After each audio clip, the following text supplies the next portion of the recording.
All right, we are live. Oh boy, Christ almighty. I do not bear good news. No, I don't.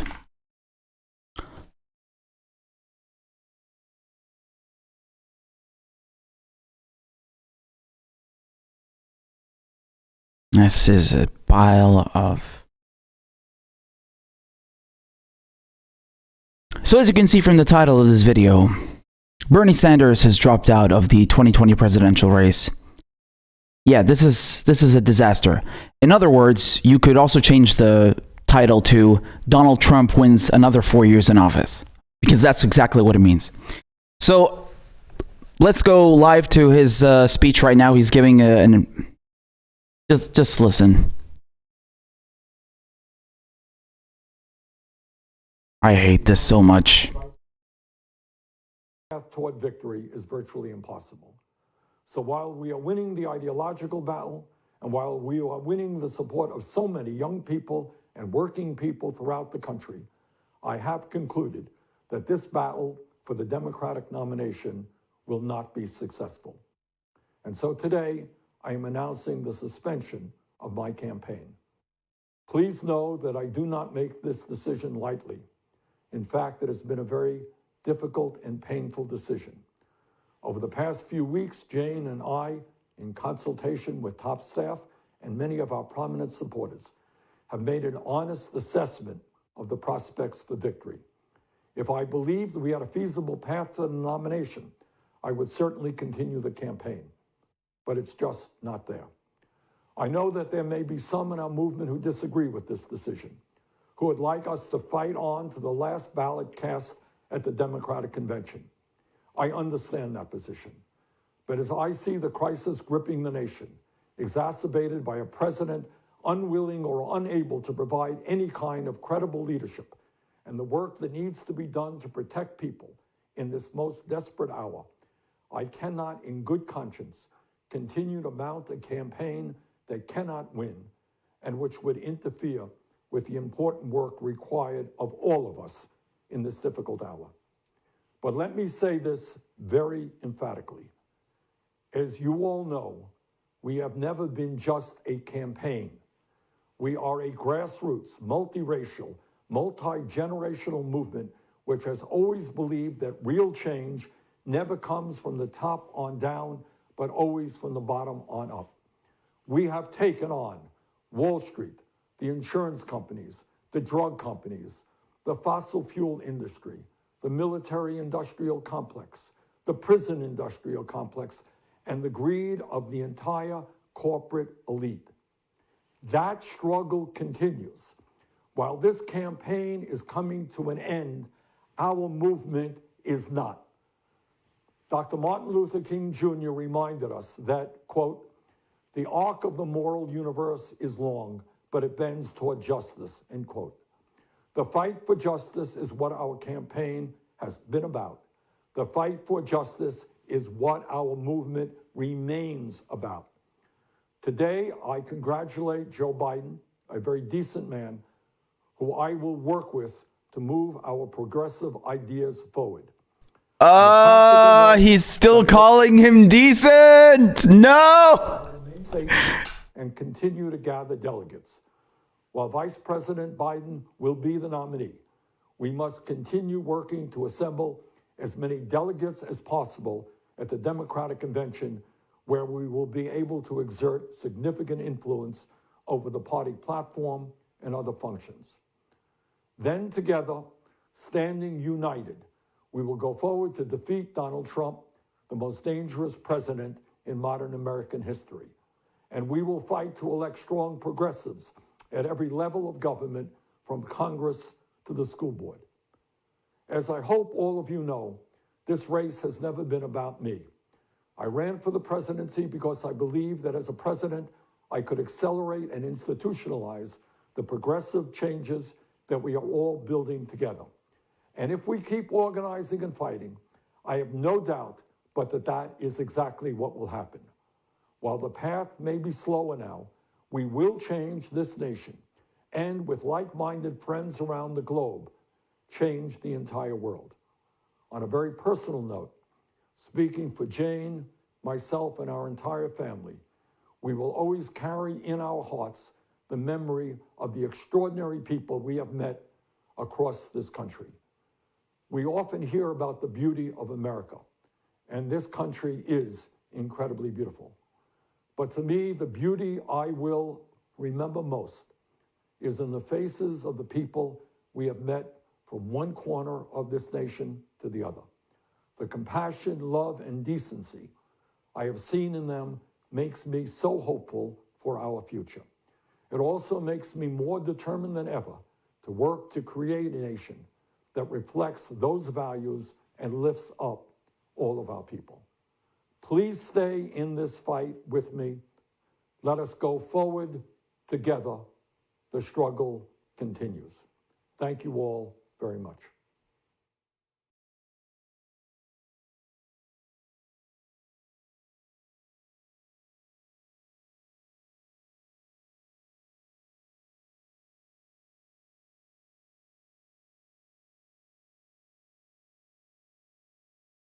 I felt a great disturbance in the force, as if millions of voices suddenly cried out in terror and was suddenly silenced. Goodbye and rest in peace, the Bernie Sanders movement of 2016 and 2020. And, yeah. Man, I should have gotten a puke bucket ready because I'm not feeling well with this shit. Oh boy, you know, I was already like not doing well, and now it's oh no. Yeah. Okay, I have a lot to say about this. Y'all got to give me a second to adjust. You would understand that under these circumstances, I'm not exactly. What the fuck, Bernie? What the fuck is wrong with you? Did they slip something into your fucking drink? What did they give you? A fucking a pack of Xanax? What is wrong with you? Have you fucking lost your mind? And he's still calling him decent to the very last second. He called them decent. Remember that. Remember that. Right until the bitter fucking end. Ah, decent Joe Biden. Decent. Oh, he's such a decent fellow. Yes. Oh, yes. What are you doing? What the fuck are you doing? I'm trying to laugh because if I don't, I will cry. No, seriously. Look. Listen. This is very traumatic for all of us. Okay, I'm trying not to curse at Bernie. You know, that wouldn't be very nice. Dude, listen. Let me lay this down very simply. Today, I don't even know what the fucking date is, man. Yes. 8th of April. Donald Trump right now, he sealed his re-election. Donald Trump right now, just picture this for a second, all right? We're watching the stream together, right? You watching me, I'm talking to you. But right now, Donald Trump is popping champagne. The DNC have handed him 4 more years on a silver platter. They didn't hand him a contender or someone, you know, of stature, a true adversary. No. They've handed him a senile, demented fucking goon with a record just as bad as Hillary's. You couldn't ask for a better opponent. This is a joke. This is a fucking joke. Donald Trump has won re-election. I'm telling you from now, okay? We're in April, so you know, we got 5 more months. No, more. Jesus Christ. Listen to me. We're in April, okay?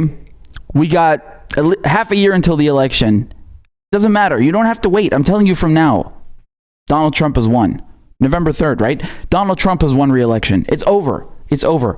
What Bernie Sanders did right now is hand the presidency to Trump. I mean, this is fucked up. Like, I think all of us thought he's going to stay until the end, right? At least until the end to go to the convention. Do you remember, right? He's going to go to the convention and they're going to fight it out. And, well, I mean, that's not happening now. That's not happening. No, nothing. It's over. It's over. Donald Trump has won re-election. Now, I can tell you with utmost certainty, I don't know a single fucking person who's going to vote for Joe Biden. So as clear as I can be, all right, to the blue MAGAs, to the vote blue no matter who people, go and fuck yourselves, because no one is voting for Joe Biden. You are more fucking senile than that old cocksucker himself if you think that progressives are going to vote for somebody who doesn't want to give them health care, doesn't want to raise their wages, doesn't want to give them a Green New Deal, doesn't want worker co-ops, doesn't want to stop bombing the Middle East. You are on fucking crack. You are cuckoo. You got some screws loose with you. So you can go fuck yourself and lick Joe Biden's asshole, because it's not happening. You're getting Trump. You are getting Trump. You are responsible for that, for propping up this piece of shit. Okay? So enjoy 4 more years of Donald Trump. All right? Yes, it's real. It's happening. This is the now. This is the now. You are getting Trump.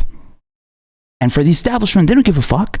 They don't give a fuck if it's, the orange Cheeto orangutan, or if it's a senile sleepy Uncle Joe. They don't give a shit. At the end of the day, they've preserved capitalism. That was the whole point. Right? And so with their chess moves, with their menacing stranglehold over the political apparatus, they have succeeded in their mission, and capitalism prevails. This is the big takeaway that you must understand from all this. It's not about the names, right? Biden, Sanders, Trump. No. At the end of the day, the capitalist system has been preserved. This is guaranteed now. Nothing is going to change. All right? So what I find incredibly upsetting, and I don't know if all the progressives are going to point this out, and it's going to be very interesting to see who does. What is Bernie Sanders doing with his movement?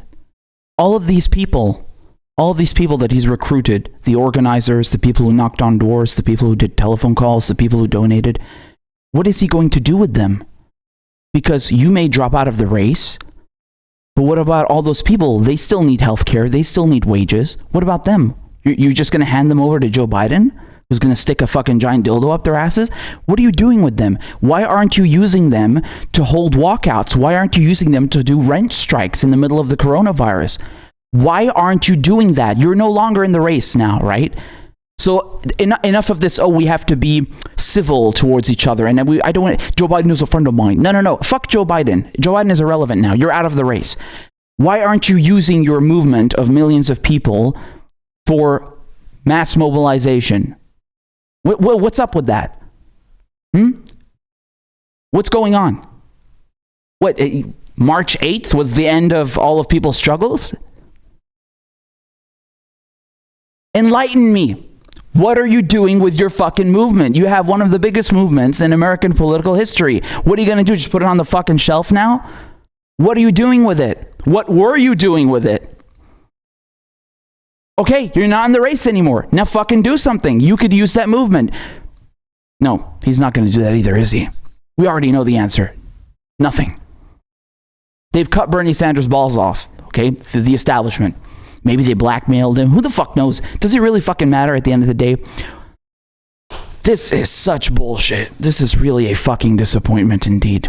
And sorry, I hate to do this. I'm really upset as well. But we get 99 people watching and only 40 likes. Smash the fucking like button so this video can be seen by other people and they can maybe, hear something enlightening. So now it's very clear, okay? Please bear with me. I know this is a very upsetting time. I'm also upset. My gut hurts. I feel betrayed. I feel that my friends, my loved ones have been betrayed as well. I feel that you have been betrayed. Our little family here. Millions of other people. We've all been betrayed. He didn't even go into the convention. But this is irrelevant. I want you to see the bigger picture here. I know that it hurts. Despite that, I want you to see the bigger picture. 2016 and 2020 have proven to you, okay, by all measures, have proven to you that you cannot reform the system, okay? Even when you run the best candidate possible, someone like Bernie Sanders, impeccable record, the best policies, all of it, it's not going to work. They're going to say fuck you at every turn, okay? They're going to stonewall you at every turn. So it's become clear now that even when you try to play it their way, when you try to do it by the book, they're going to stick a dildo up your ass, all right? And even when Bernie Sanders drops out of the race, I mean, he's not using his movement. Man, he could do tremendous things with his movement now. Oh, could you imagine? I mean, I was saying this the other day. He doesn't even need to be the fucking president. Bernie Sanders doesn't even need to be in the fucking Oval Office. He could get Medicare for all passed. Could you imagine the pressure that he would be putting on Nancy Pelosi if he staged a walkout, a general strike? Could you imagine millions of people just refusing to work? Give us Medicare for all, or we're not working. Fuck you. Could you imagine? He doesn't even need to get into the Oval Office. He could get that shit passed because Nancy Pelosi will be running out of the fucking Capitol begging him to stop the general strike because it's hurting our capitalists. It's hurting my donors. Not good. But he don't want to run for president.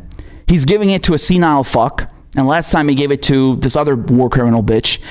And now he doesn't want to do anything with his movement either. So no, you know, we can't have it either way, right? So you need to look at the bigger picture here. All right, your politicians, your democratic process, they failed you. They have failed you. And now you need to explore alternative routes because I can assure you, you are not going to get another Bernie Sanders for another 100 fucking years. Mark my words, you are not getting another one like him for 100 fucking years. None of us will be here. We will all be dead and gone.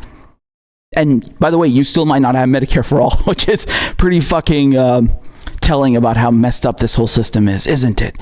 I'm telling you, you're not getting another one like him for 100 years.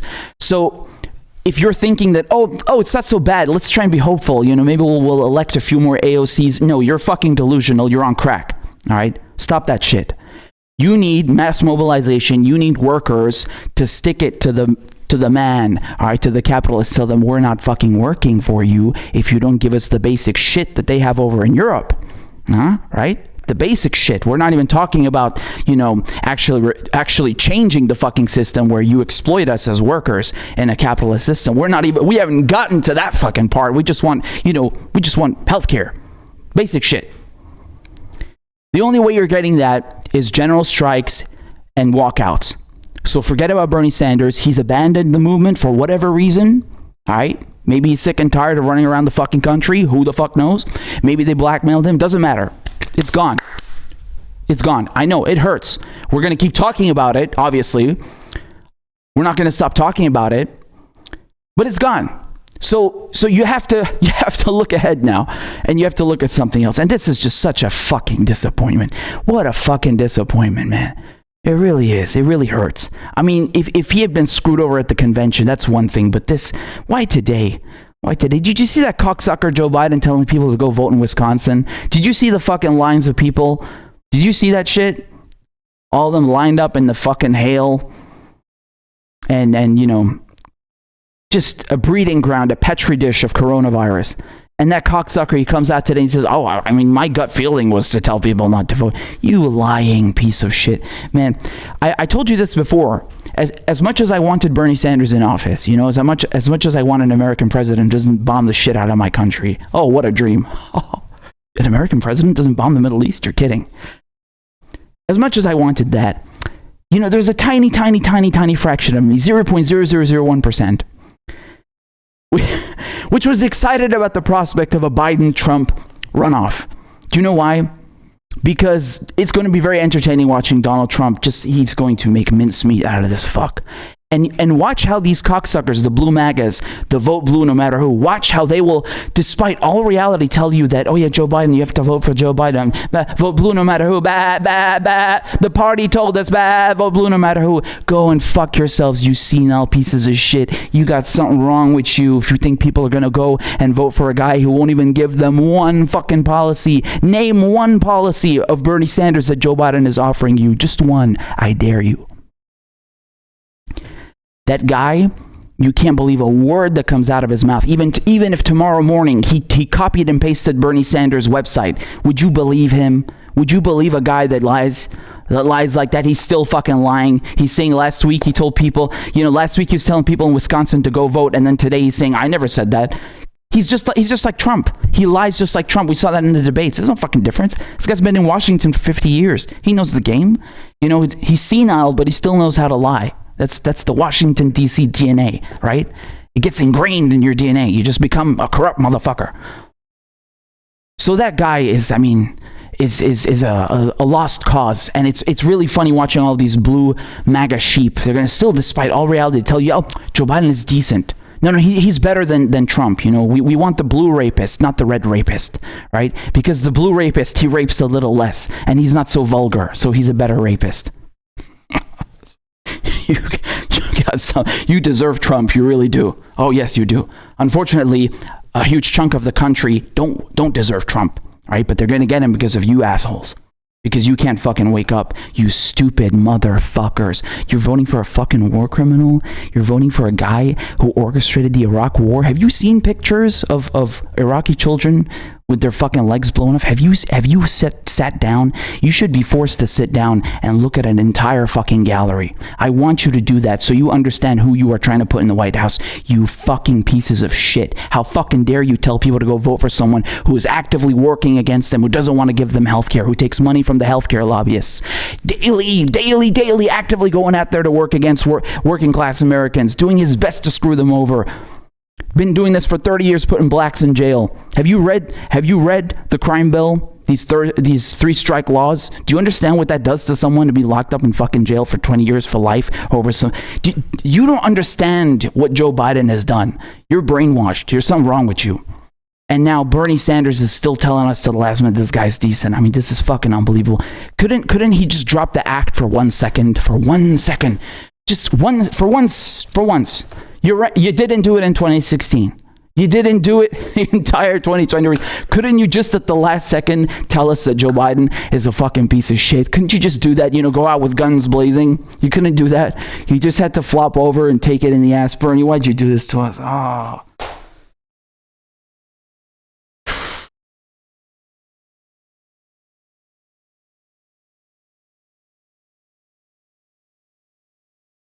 This is why we can't have nice things. It was a good run. And I'll be honest with you. I really thought for a second, that this was it. There's a part of me for a while. I was like, man, 2020? Oh shit, Bernie's back? Oh, no. I should. No. Doesn't work, man. Doesn't work. Once again, fate, as fate would have it, fate has shown you. Fate has demonstrated to you, oh, my American brothers and sisters. Fate has demonstrated to you what you must do. You cannot look to the politicians. Explore alternate avenues. They will disappoint you, but you cannot disappoint yourselves. You are you. Okay? You are the workers. You are the ones who create the labor. You are the ones who create the wealth. You are the ones who execute the labor, the task, the arduous task, the 9 to 5. You are the ones who do that. No one else does that for you. And you hold the power, you hold the keys. And AOC and Bernie Sanders and all of them combined can never help you because the system is corrupted. You must organize, you must mobilize, and only then will they listen to your demands because you're fucking with their money. Simply put. What a shame. That's really a shame. You know, it would have been a really nice thing to see someone like Bernie Sanders, right? In the Oval Office. Oh, that's over. And like I said, no way in goddamn hell is Joe Biden getting the presidency. I mean, there's some pundits who are saying, oh, well, you know, since there's coronavirus and there's also a recession, it's making Trump look bad. No, it's not. Joe Biden won't be flipping one Trump voter. Not one Trump voter will be voting for Biden. No fucking way. All right, even if Donald Trump dropped fucking dead, they wouldn't vote for Joe Biden. That's how fucking bad Joe Biden. Think about that for a second. Even if Donald Trump dropped fucking dead, none of these Trump voters would be going to Biden. You're on crack, okay? That's not happening. So welcome to 4 more years of Trump. I'm excited to be the first to give you this breaking news 6 months in advance. Crazy, right? Almost like I have a teleportation device. Why did I say teleportation? I meant time traveling. No, this is really bad. Wow. It's really, I'm still trying to digest it. You'll forgive me, right? I'm still trying to digest it. It's a lot. It's a lot, guys. What can we do? So, Dem exit. Let's address this. Well, I already did. I told you you're on crack if you think progressives are voting for Biden. But there are a lot of people who want to go Green Party, Third Party. Sure. Hey, who could blame you? Oh, I know who. The Democratic establishment. Yeah, well, they can go and fuck themselves. What they've been doing this entire time is laying the groundwork so they can blame you in November. That's what they're going to do. They know Biden is going to lose. They know this. But it's just a method to silence dissent, right? It's to get people in line. Oh, you're a bad sheep. Shut the fuck up. Get back in line with the rest of the bah. Okay, be quiet. Shh. Get back in line. That's all it is. They know Joe Biden is going to lose.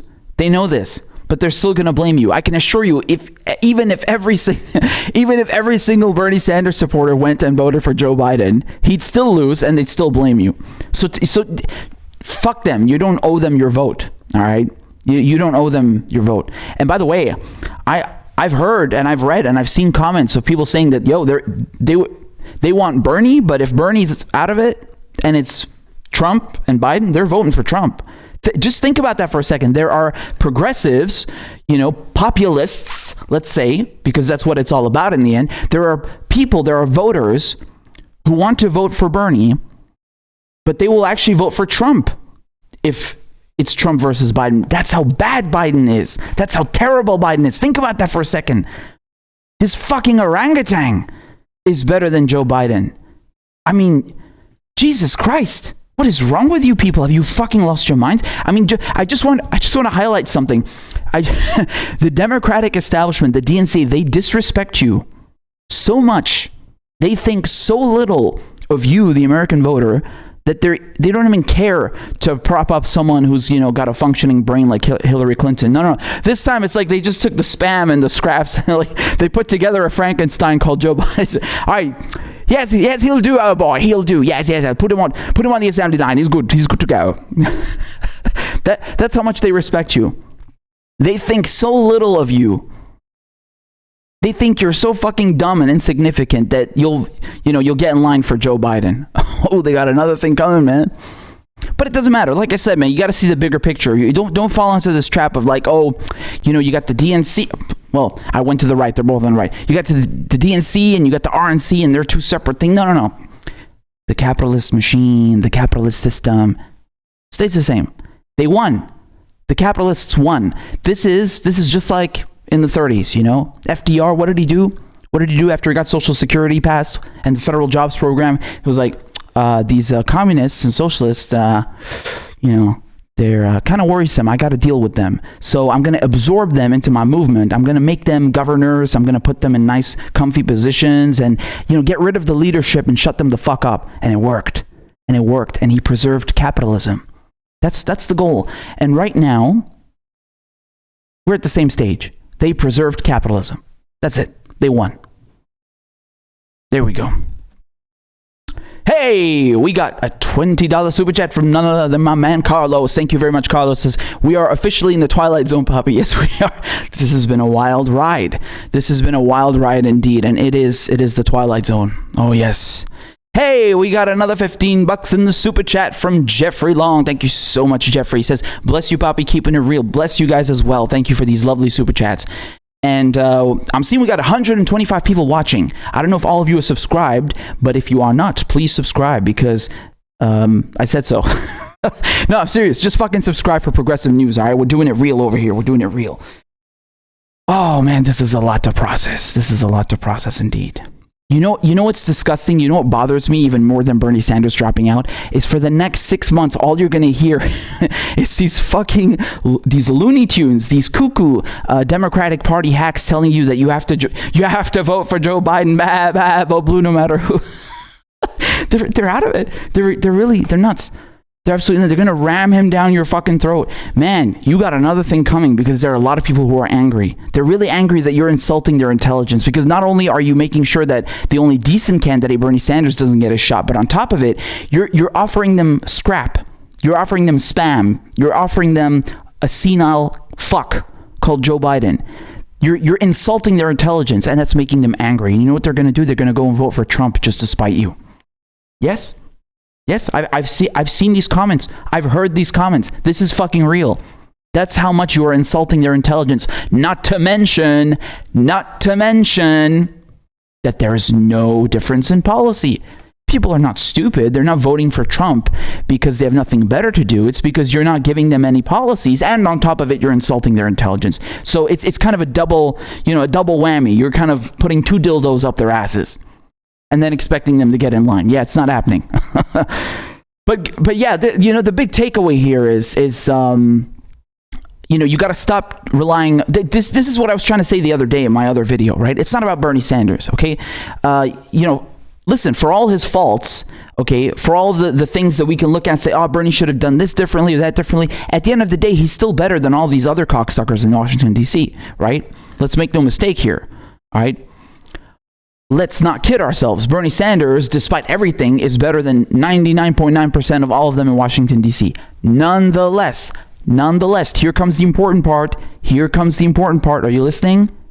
You shouldn't depend on him. You can't depend on him. You can't let your movement hinge on one person. You can't. Because why? Because of this shit. Because of now. Now you are seeing why. Now, do you get it? Do you understand why? Bernie Sanders can't hold the keys to the kingdom. The workers should. All right? Just think of this logically. What if Bernie Sanders did win? Okay, he gets one term, and then, oh my God, he runs again, he gets another term. Okay, great, he's been president for 2 terms. Then what? We just going to go back to the same bullshit? No, you need to have safeguards in place. You need to have unions. You need to have worker movements. You need to have teachers, unions, everything ready to stage general strikes and walkouts at a moment's notice, like that, just like in France. Oh, we're striking? Okay, we're doing it tomorrow morning. That's how they do it in France. Okay, on the spot, everybody's ready to go. Again, I'm not saying France is perfect, but they have ingrained into their mentality the importance of faire grève. Voilà. Si tu fais des conneries, c'est la grève. Demain, on travaille pas. C'est comme ça. You need to understand this as well. You need to internalize this. You need to be striking, going on strike, protesting needs to be second nature in the U.S. You understand? I mean, not just in the U.S., everywhere, as workers. That's the real takeaway here. This is further proof of my point, which I was making to you last week or 2 weeks ago. You can't let the movement hinge on one person or 2 people. Bernie, AOC. You can't. Because if they get blackmailed, or if they get fucking assassinated, which happens, as we've seen, like Martin Luther King, it has to go on. The movement has to keep going. Do you understand? It's a very unfortunate reality. I'm not saying it's fucking easy. I'm not saying it's just, oh yeah, tomorrow morning we're just going to general strike. No, I'm not saying it's fucking easy. I'm just highlighting the importance, since we're living through the moment of getting fucked, why this shouldn't be the case, that a movement hinges on one person. Okay? And not to mention, just as I told you, the history lesson, even after the movement succeeded, right? They got Social Security passed, they got the federal jobs program, even after they got what they wanted, FDR, he absorbed the leaders to make sure they couldn't get any more concessions. He absorbed them. Do you understand? So even if they gave you Medicare for all, they could still screw you over, so in the future you don't get anything else. Oh man, it's going to be, just enjoy the next 6 months of all these assholes, these cocksuckers telling you how, Bernie Sanders, the country just wasn't there. Oh, yes, right. He was too far left. Oh my God, you can already hear it.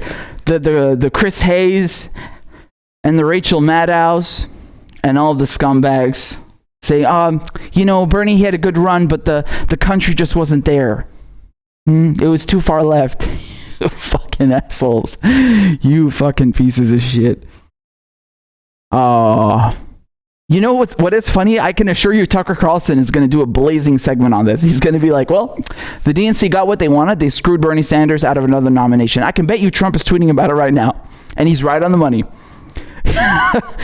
Oh man, this is really the Twilight Zone. Man. This is some crazy shit. Oh, these bastards. So I want to ask you guys, quick poll. Let's do a quick poll here. What are your plans? I want to know, are you going to abstain? You're not voting? Are you going to vote for Trump? Are you going to vote Green Party, Third Party? What are your plans? Or do I have some nut jobs in my audience who are actually going to vote for Biden? I mean, I don't know. What Just tell me, man. Just tell me what's going on.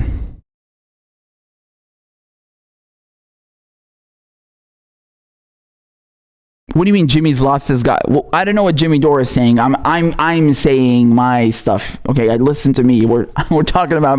I'm talking right now. We're talking about Bernie Sanders. All right. So okay, I see. Third party. We got one vote for third party. Not voting. Ooh. Abstain or third party. Also another not voting. Never Biden. Of course. How can we forget hashtag Never Biden? Staying home. Very wise. Don't want to catch a cold. Yeah, look at Pedro. I agree with you. See, so not voting, not worth getting sick over. That's what blows my mind. You have people who actually went out to vote today in Wisconsin. Did you see those lines in the fucking rain? You're going to vote for Joe Biden? You're risking your fucking life for Joe Biden? Have you lost your goddamn mind? Boy, they're going to be annoyed when they found out they risked coronavirus for nothing and, he's got the nomination. That's another level of being shanked. It really is. Hey, we got another $20 in the super chat from Dino. Thank you so much, Dino. It's good to see you again. It says, we need young people like you, Papi, to keep talking about socialism. Thanks for what you do. Thank you. Thank you very much for the support. And I'm very, very happy that you're enjoying my message. I mean, it's at the end of the day, it's not as big as they make it out to be, right? They want to divide people like, oh, you got the communists and this and no. It's about humanity. It's about fucking humanity. You as the worker, you're spending 9 to 5 every single day, 5 days a week. You're creating the wealth. You're doing the labor. Why are you getting fucked over? They're not even giving you health care? I mean, that's another level. That's another level of messed up. I don't understand that. I don't. There's nothing capitalist about that. It's not even like a socialism or capitalism thing. No. This is a pure fuck you from the ruling class. Do you understand? That's how severe it is, and a lot of people haven't woken up to that. So that's where I'm coming from with this. You see, but thank you nonetheless. And we also got $2 in the super chat from Rusky. Good to see you, Rusky. Says can't wait for Biden versus Trump. Man, those debates are really going to be painful. Do you think they're even going to debate? Do you think they're going to debate? I'm leaning towards I'm suspecting that Joe Biden will probably cancel due to, coronavirus reasons. No, the real coronavirus, the real reason is that he's too demented to debate. Although, look, I'll be fair, I'll be honest. When he was debating Bernie, I was not expecting that. Maybe they gave him a crack pipe backstage, they got him full of uppers, and then they threw him on the podium, and that worked. Okay, but regardless, even if Biden is in tip-top form, he's not going to win against Trump. This is not a question of dementia. And by the way, they're going to gaslight you a lot with this. They're going to be like, oh, why are you talking about his dementia? No. It's his record. Don't change the subject. It's his record, and you know it. Because he has the same record as Hillary Clinton, and Hillary Clinton was in much better shape than Biden. Hillary Clinton is much more charismatic. Yes, I just said that. She's much more charismatic than Biden. Hillary Clinton is way more popular than Joe Biden, okay? Even internationally. And she still got clobbered by Donald Trump. Those 16 Republicans in the primary got clobbered by Donald Trump. Joe Biden, I mean, God, he's worse than Ted Cruz. Than Marco Rubio. Oh boy. This is not going to be a debate. This is going to be a slaughter. It's going to be a slaughter, man. Hey, we got $10 in the super chat from Tisha. Bless you, Tisha. The roses, in case some of you don't know socialism. Always wear your roses proudly. Thank you. Bless you, Tisha. Thank you so much. I'm glad you're here, although it's not for the best news, is it though? But we're all together. We're sharing a moment here, trying to absorb this. Man, I can tell you, I was not feeling this, man. I mean, I was not feeling myself. I was already feeling like shit, and then somebody tagged me in a post, and I swear to God, did any of you have this feeling as well? I swear to God, I was looking at my phone, and it said Bernie Sanders has dropped out, and for a split second, like 2 seconds, I felt disconnected. I felt something, man. I was tripping balls. Did you guys feel that as well when you saw the headline? That sinking feeling, like, oh. Not nice. Oh boy. These are challenging times, yes. Ivo Oracle says socialism has killed 100 million people. Oh, really? How many people did World War I and World War II kill? And the Cold War. You know, these capitalistic empires fighting each other, bombing the shit out of each other to protect their interests domestically and abroad. You go do the math and come back when you've grown up. So, yeah, I can see a lot of you also got this feeling of, this isn't real, this isn't happening. Because, the first response is that, oh, no, this is fake. And then you click on it and it's like, oh no, this is real. And the worst part is I gotta get up and I gotta talk about it. I mean, no complaints. I'm blessed to be doing this and having this platform. Of course, no doubt. But it's you're still trying to digest the fucking thing. Oh my God. This is terrible. Hey, we got another $8 in the super chat from Jeffrey Long. Bless you, Jeffrey. Thank you so much. Hold your heads high, beautiful people. Yes, indeed. Hold your heads high.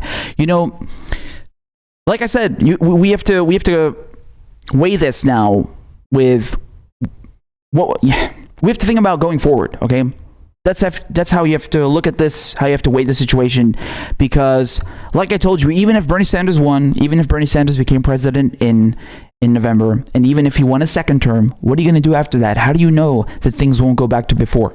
You don't have a guarantee. You need another system in place. You need another defense in place, right? And so this is the importance of general strikes, of walkouts. And I think it's really disappointing. My biggest critique right now is like, okay, you want to drop out of the race? Bernie wants to drop out of the race? That's one thing. Why don't you use your movement? Why aren't you using your movement to hold rent strikes right now?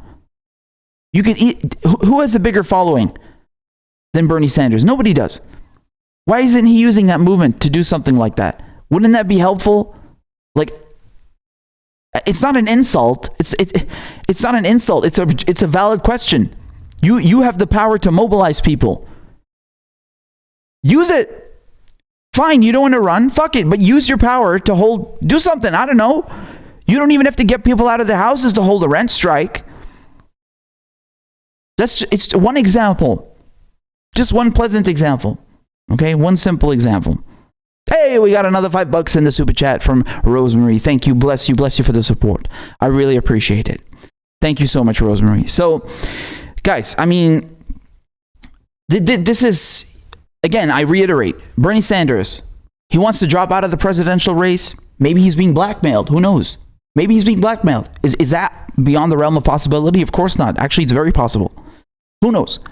But that's not my point. He wants to drop out. Okay. But you have a movement.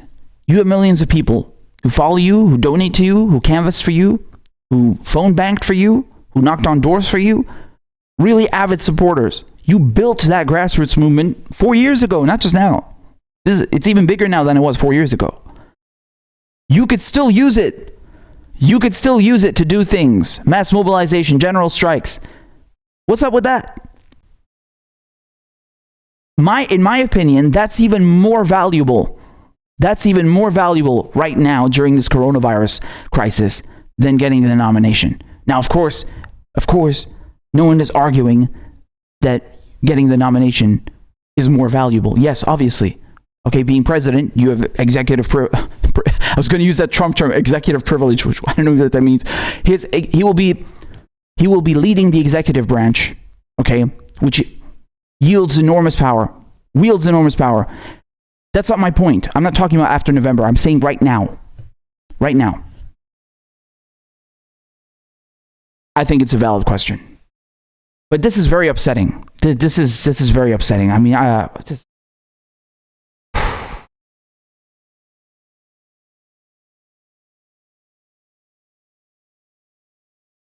don't even know what to say, man.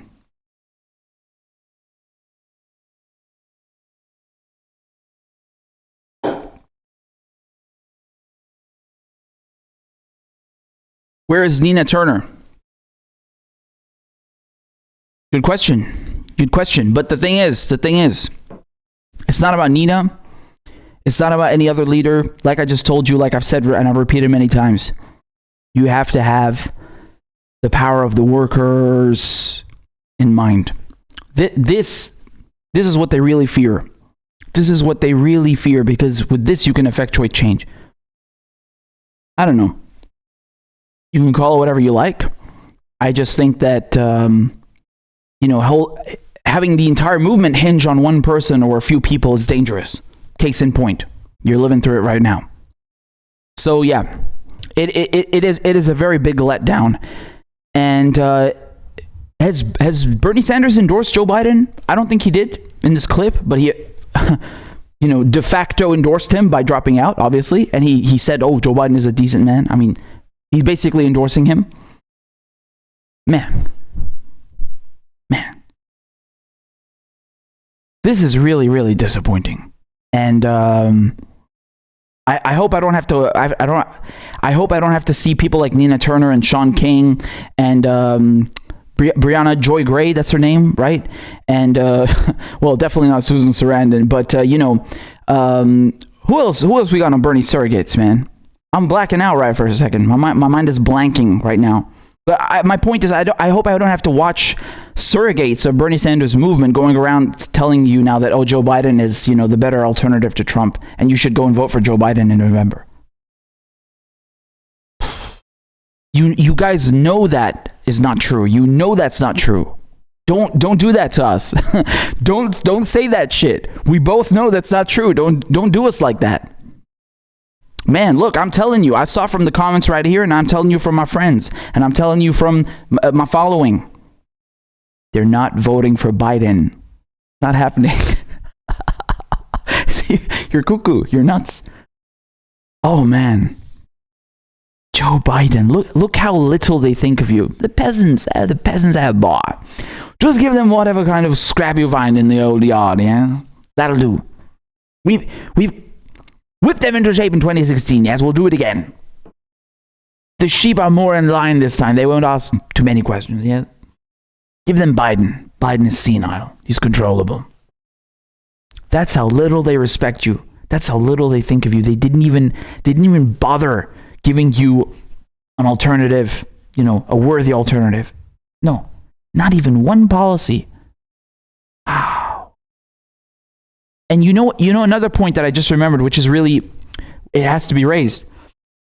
Bernie Sanders, not only is it weird that he's dropping out so far in advance, but he didn't even try to levy or negotiate some kind of, compromise, some kind of compromise with Biden. Why didn't he at least push Biden to adopt Medicare for all, for example, or a $15 minimum wage? I mean, he said, I think I read that on his website, but do you actually believe him? Just for the sake of optics, at the very goddamn least, why didn't Bernie Sanders at least try to get something out of him before dropping out? He just gave away all his fucking leverage. He just gave it all away. Dude, again, do you know what you could do with that fucking movement? You could get all of the shit you want right now before you even got into office. Oh, dude, if I were in Bernie Sanders' shoes, man, my fucking thumbs would be tired from typing. I'd be on Twitter right now telling people, do not go into work, do not pay your fucking rent until Medicare for all is passed. I want to see Nancy Pelosi. I want that bitch to bring me the fucking bill to my house in person on a silver fucking platter before any of you go back to work. All right? Fuck them. Fuck them. One tweet. That's it.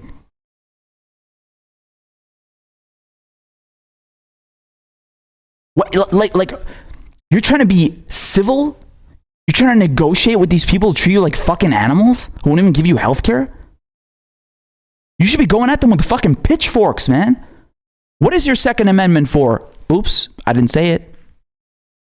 What's it for? You give me a history lesson. You give me a history lesson, huh? I'm originally British. What did you do with us? What did you do with us? Huh? When there was taxation without representation. What did you do? Remind me. Now remind your representatives. Hey, we got another $10 in the super chat from Antonio. Thank you very much, Antonio. It says, we need to find another platform where the algorithm is not affecting the progressive movement. Thank you. We need more media like yours. Thank you very much. I agree with you. That's why I always tell people to hit the like button so more people see it. The stream, if you haven't done that, please do. And if you're on mobile, you have to hide the live chat to do that. But I agree with you. YouTube is a corporation. They're owned by Google, which is owned by Alphabet, yes, which is a corporation at the end of the day. And while they are tolerating us for the moment, you don't know what could happen. You know, at a moment's notice, they could delete all the progressive channels and we're fucked.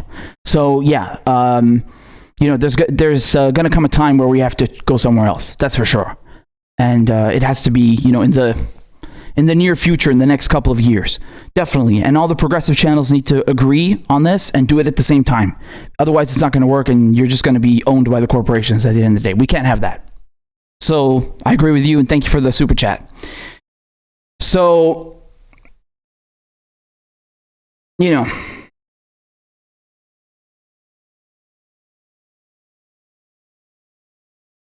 this is really... I'm fucking sweet. You know, there's a part of me that thinks this isn't real. I must be dreaming right now. There's no way to tell, is there? I can't really tell. I must be dreaming, man. No. Bernie, what have you done? What have you done, Bernie? It's okay. It's okay. We can't blame him. We're not trying to, you know. This is bad planning. But it's, you know, maybe it took being whatever you want to call it, betrayed, cast aside. I don't care. Use whatever verb you want. Maybe this was necessary in order for people to wake up and realize that, you know what? Bernie was the best candidate we could have possibly hoped for, and even with him, it didn't work.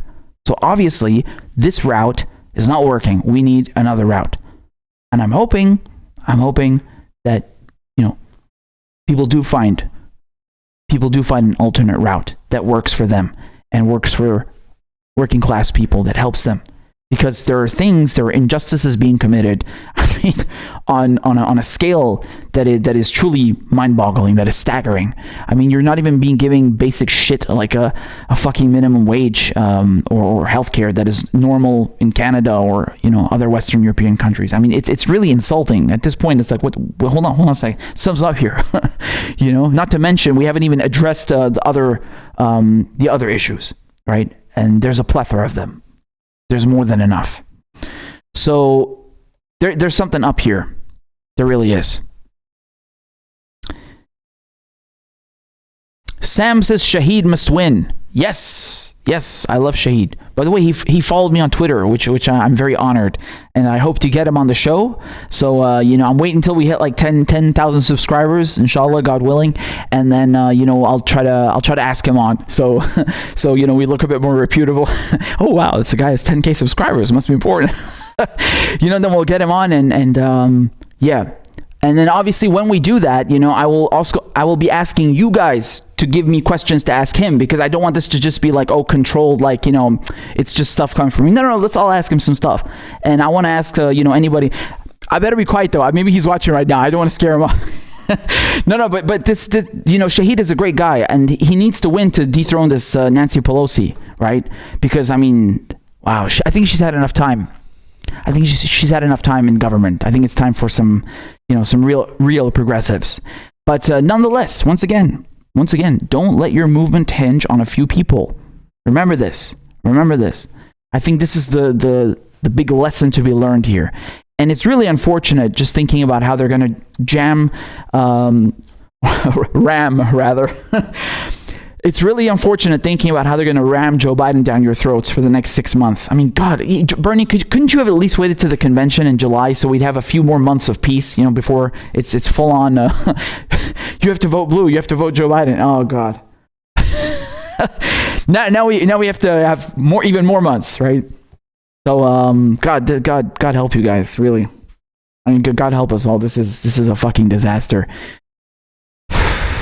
At the end of the day, today was a victory for Donald Trump, and most notably, it was a victory for the capitalists.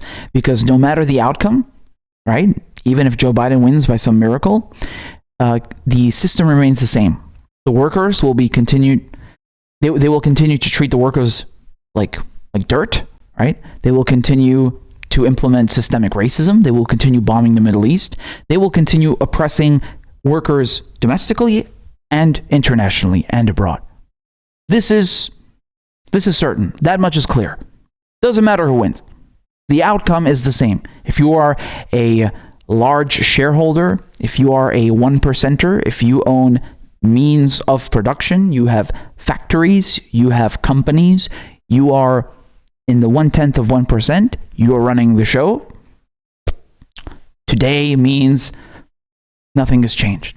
Today means same old, same old. No difference whatsoever. Unfortunately, for the 99%, for the workers, the people who do the fucking work, the ones actually creating the wealth that you hoard, it is a huge difference for them. A very, very, very big one.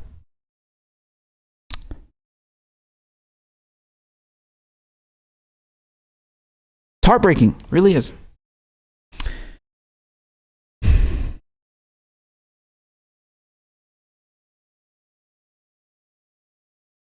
So you guys are saying that you are unregistering? I see. Yeah, like Pedro is saying, Bernie through. So look, I'm going to read your comments now and interact more with you guys. I think I've ranted, most of the important points. But let's just converse for a second, yeah? Let us just converse. So I agree. Bernie threw away all his leverage. The thing is, though, what I'm telling you is that he could still use it. I mean, he still has his movement. No one has, appropriated his movement just yet. He could technically still get a ton of people to take action. He could still do that, and I'm waiting to see that. And I wouldn't hold my breath if I were you, unfortunately. So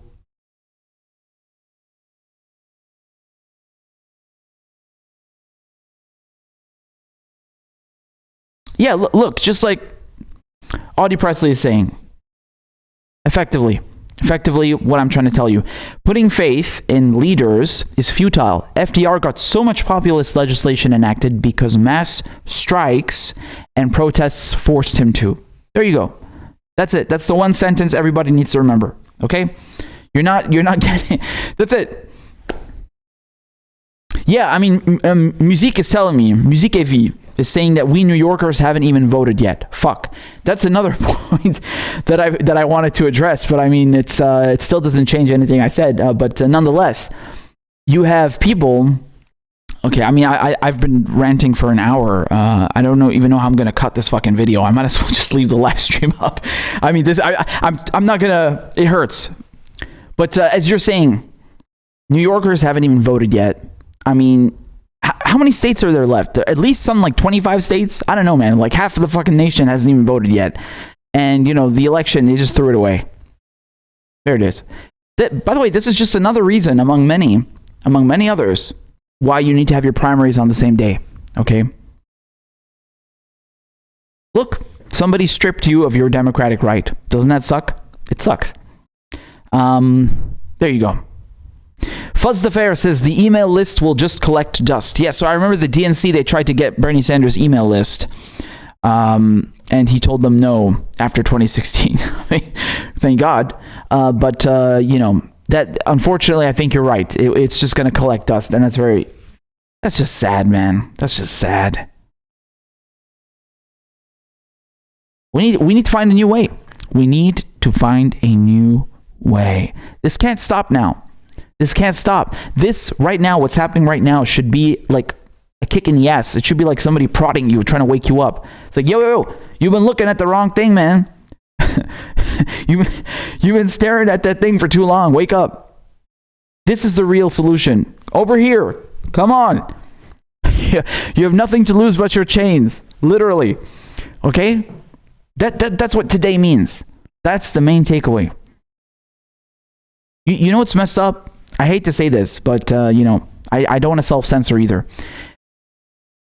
The meaning here, the message that you should have mass mobilization and not focus on your leaders is going to be true everywhere. This is not something, this is not something specific to the United States. This is a worldwide sentiment. This is something you must always remember.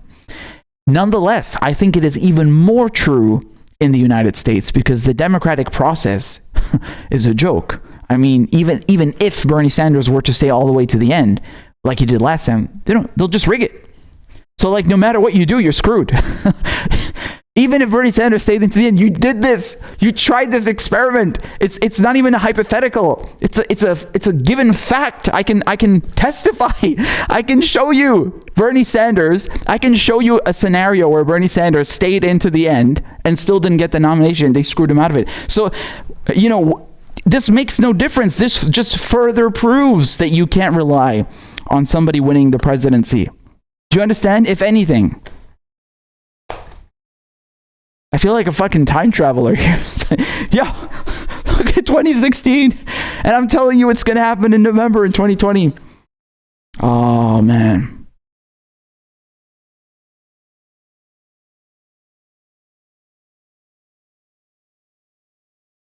Yeah, you see, Christina knows what I'm saying. They would still have fucked him over. Of course. I mean, it's actually foolish of us to think otherwise, isn't it? When we've already seen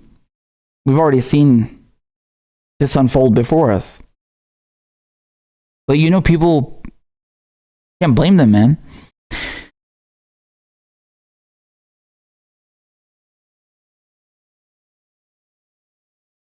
This is really a fucked up situation. This is really a fucked up situation. But I just want to further address, man. There's a piece of toast right there. I want to eat so badly. I'm so hungry. Listen to me. All I can think of is that fucking toast. Oh God. On the subject of Dem exit, it's not enough to exit the party. They don't care. You're not affecting their money. You're not affecting their vested interests. If you listen, man, let me. How can I rephrase this? Okay, I need people to understand something. Listen. If tomorrow morning, how many members are there in the Democratic Party? Let's Google it. Fuck it. Okay, it's Googling time. Okay. I just want to explain something to you. Let's do a little exercise. All right, a little thought exercise. God damn it, Google, why are you giving me captchas right now? I'm trying to concentrate. Okay, here we go. I don't know. I'm going to take the first figure I see. There's no figure. How many goddamn members are there? Somebody tell me. Okay, this is irrelevant. Just bear with me, goddammit. Let's say there's 1 million fucking members. There's way more than that, but who cares? Even if tomorrow morning every single member of the Democratic Party quit, there was a Dem exit to the goddamn T. Every one of them quit. No one was left but Tom Perez. Okay? It doesn't change anything. If you are a capitalist, you own factories, you own shares, and I mean shares, millions and millions of shares. Do you understand? You are a large shareholder. If you are a 1%er, who cares? Joe Biden will still be the nominee, and the capitalist system is preserved. They don't give a fuck that you Dem exited. They were going to rig it anyway. They showed you last time. I'm not hypothesizing. This is not conjecture. I'm fucking telling you. We know they rigged it last time. It's a fact. Fact. F-A-C-T. It's a fucking fact. It's a scientific constant that they rigged it last time. So what makes you think they're not going to rig it again? They don't care. They don't care if you Dem exit. You must take further action. Further larger measures must be implemented, oh boy. You're not listening. Pay attention. Put on your thinking caps, yes? You gotta fuck with their money because that's the only thing they care about. You gotta fuck with their money. I mean, they're fucking with your health and your money. So, fair is fair, man. It's a bit more than fair is fair, okay? You're owed healthcare. It's a human right. They have this in other countries. I'm not gonna re-explain this shit. You already know, man. They're fucking you over, all right? And exiting the party is not gonna suffice. That's the thing. Hey, we got 20 euros in the super chat. 20 euros de super chat de Maniac. Merci beaucoup, Maniac. Maniac is saying we've seen this movie before. All right. En effet, hein. Il est nul ce film, hein. Il est nul à chier ce truc. Bernie is gone in sheepdogging mode. So it's now time to ignore that. Forget about the Democratic Party and keep fighting for the issues, not the politician. Also, Jimmy got it right, just saying. Ah yeah. Ça fait mal. Ça fait mal. And we also got 20 bucks in the super chat from Chuck King. Thank you so much, Chuck. Chuck says, Poppy, it's the perfect time to start a third party, a so-called progressive party with a new leader. Maybe Jimmy Dore. Most of us aren't going to vote for Biden anyway. We can't give up. Bernie did his best for his personality. Now, look, I mean, I think a progressive party was founded by Teddy Roosevelt, and then in 1912, yes, and then 8 years later, he shut it down. And it had a moose. There was a moose as their, goddamn it, not slogan, their mascot. So, let me show you. It's quite amusing, actually. I was also surprised. I was like, what? There's a progressive party? Not this one. How can I show this to you? Pull this on the screen. Yes, look at this,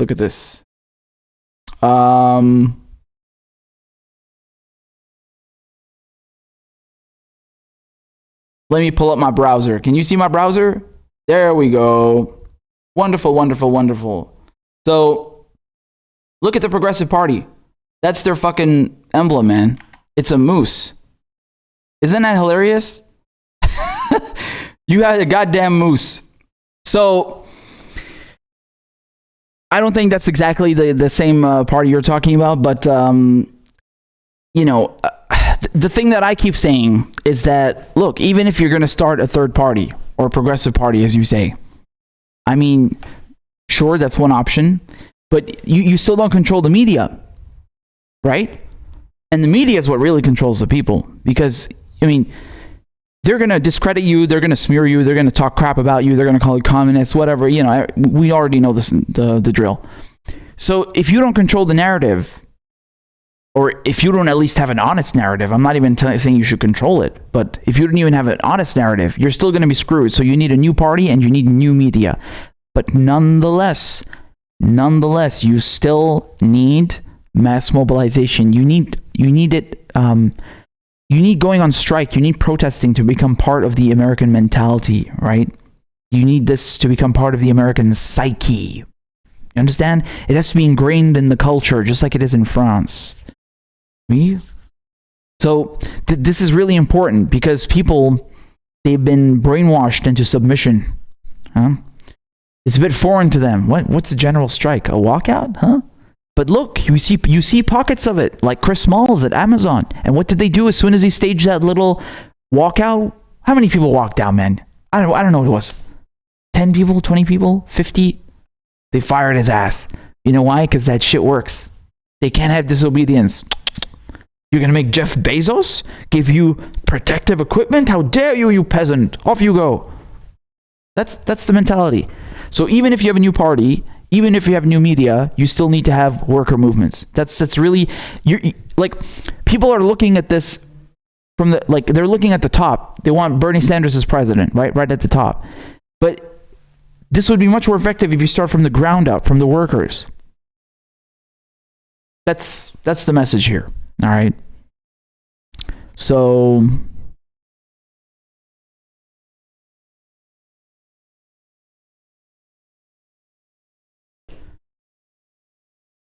man, we're living through tough times. Yes, tough times indeed. It's still heartbreaking. It still fucking hurts, man. It's like, it's really cool. We did a little political analysis and, we broke it down, and still, it sucks. It really sucks, because what Bernie Sanders did is yes, he shifted the dialogue. He made people have to address it. Like, yes, the peasants deserve healthcare. This is like a foreign concept to these fuckers. And I mean, yeah, on its own, it's not everything. But still, he woke up a lot of people. I'm sure many of you, even me, right? I mean, I always knew that the whole thing is fucking corrupt. That's actually the only reason that I got into Bernie Sanders, because I was listening to him. I was like, what? The first time I heard him speak, he was doing, I don't know where this was, but he got interrupted by Black Lives Matter protesters, right? And he gave them the podium. And I was like, oh shit, okay, all right. Not like Hillary, who sends them away. And he let them speak. And then afterwards, when he was talking, he was bringing up the banks and the military-industrial complex. And I was like, what? He fucking named them? Oh shit. This motherfucker is legit, because I never heard another politician address that shit. I was very intrigued. I was like, holy shit. This guy's talking about the banks and the 1%? Who's this? I never heard of this guy. So I was very intrigued, you see. And it's very telling that he's still the only one. 4 years later. Do you see anyone actively talking about it? course not. They're all bought. So there you go.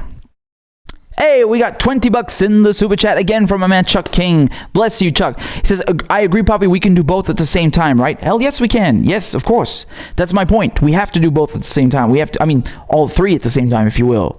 Having a new party, having new media, and also making sure that workers hold the power, that they're able to strike, to walk out. Of course, definitely. And it's not easy. It's not something that comes like from one day to the next, man. The problem is that there's a lot of people now that are feeling disenfranchised, right? Again, after 2016, that was the first coup, right? And now again in 2020. And there's a lot of anger, there's a lot of frustration. Very justified. But, the problem isn't waking up the Bernie Sanders supporters. It's not waking up the progressives. The problem is you got a large chunk of the country that are still locked into this binary system. They still think that, oh yeah, you have the Republicans and then you have the Democrats. And they don't understand that it's actually a one-party system and that they hold the keys to the kingdom. They just need to coalesce. That's the problem. You got to wake up the other people because the brainwashing is so fucking powerful. It's unbelievable. It really is. It is everywhere. I don't know if you guys have ever watched the BBC or ITV or Sky News or Channel 4 or any of the shit in the UK or even Australia. It's everywhere you go. The mainstream media is absolutely abysmal, but especially in the United States. America's the best at everything, including brainwashing. So, they take it to another level. Another level. You have dishonest media everywhere in France, in Germany, in the UK, but in the US, it's like they've convinced you to enjoy not wanting healthcare. Like, what the fuck, right? That's fucking mind blowing. Like, I don't think you could. That's another level of brainwashing because I don't think you could do that in other Western European countries. Yeah, you're going to have dishonest media, you're going to have brainwashing, but you're not going to convince people to enjoy, being screwed over by big pharma. This is something else. This is another phenomenon we're dealing with. You see, and it enrages me. It fills me with anger to see this because it's not right. It's not okay. So, hey, we got €5 in the super chat from. Let me see if I can read this correctly. Copetti Fish.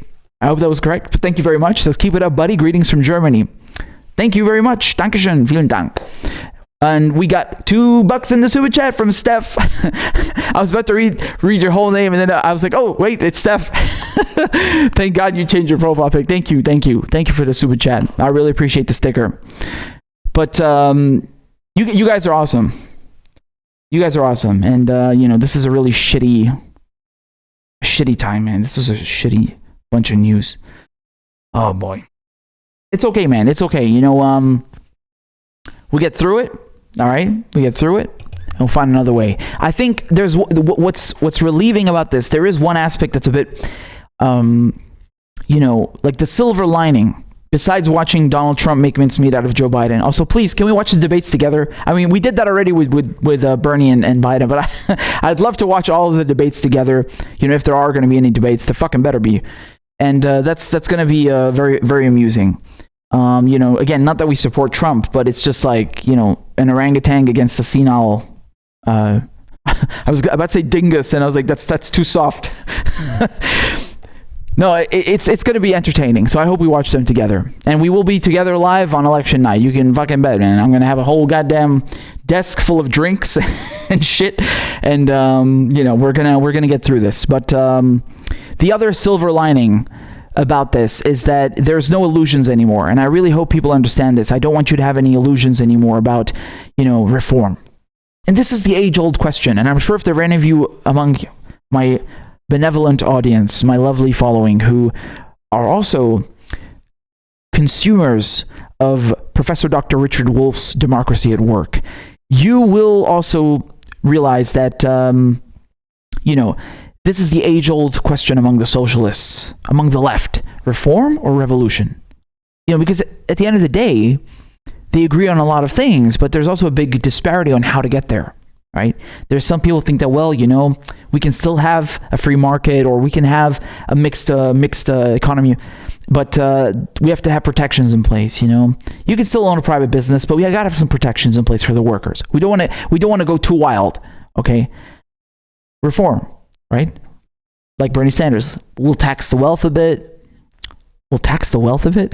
Yes, we'll tax the wealth of the 1% a bit, 1%, 2% wealth tax. We'll raise the minimum wage. We'll have a safety net, right? We'll have a threshold. We'll raise the floor. We'll make sure that people, they have unemployment, they get paid sick leave, they have health care. We'll reform the system a bit. We'll put a few plasters on it, get an airbrush, we'll, dust it a bit.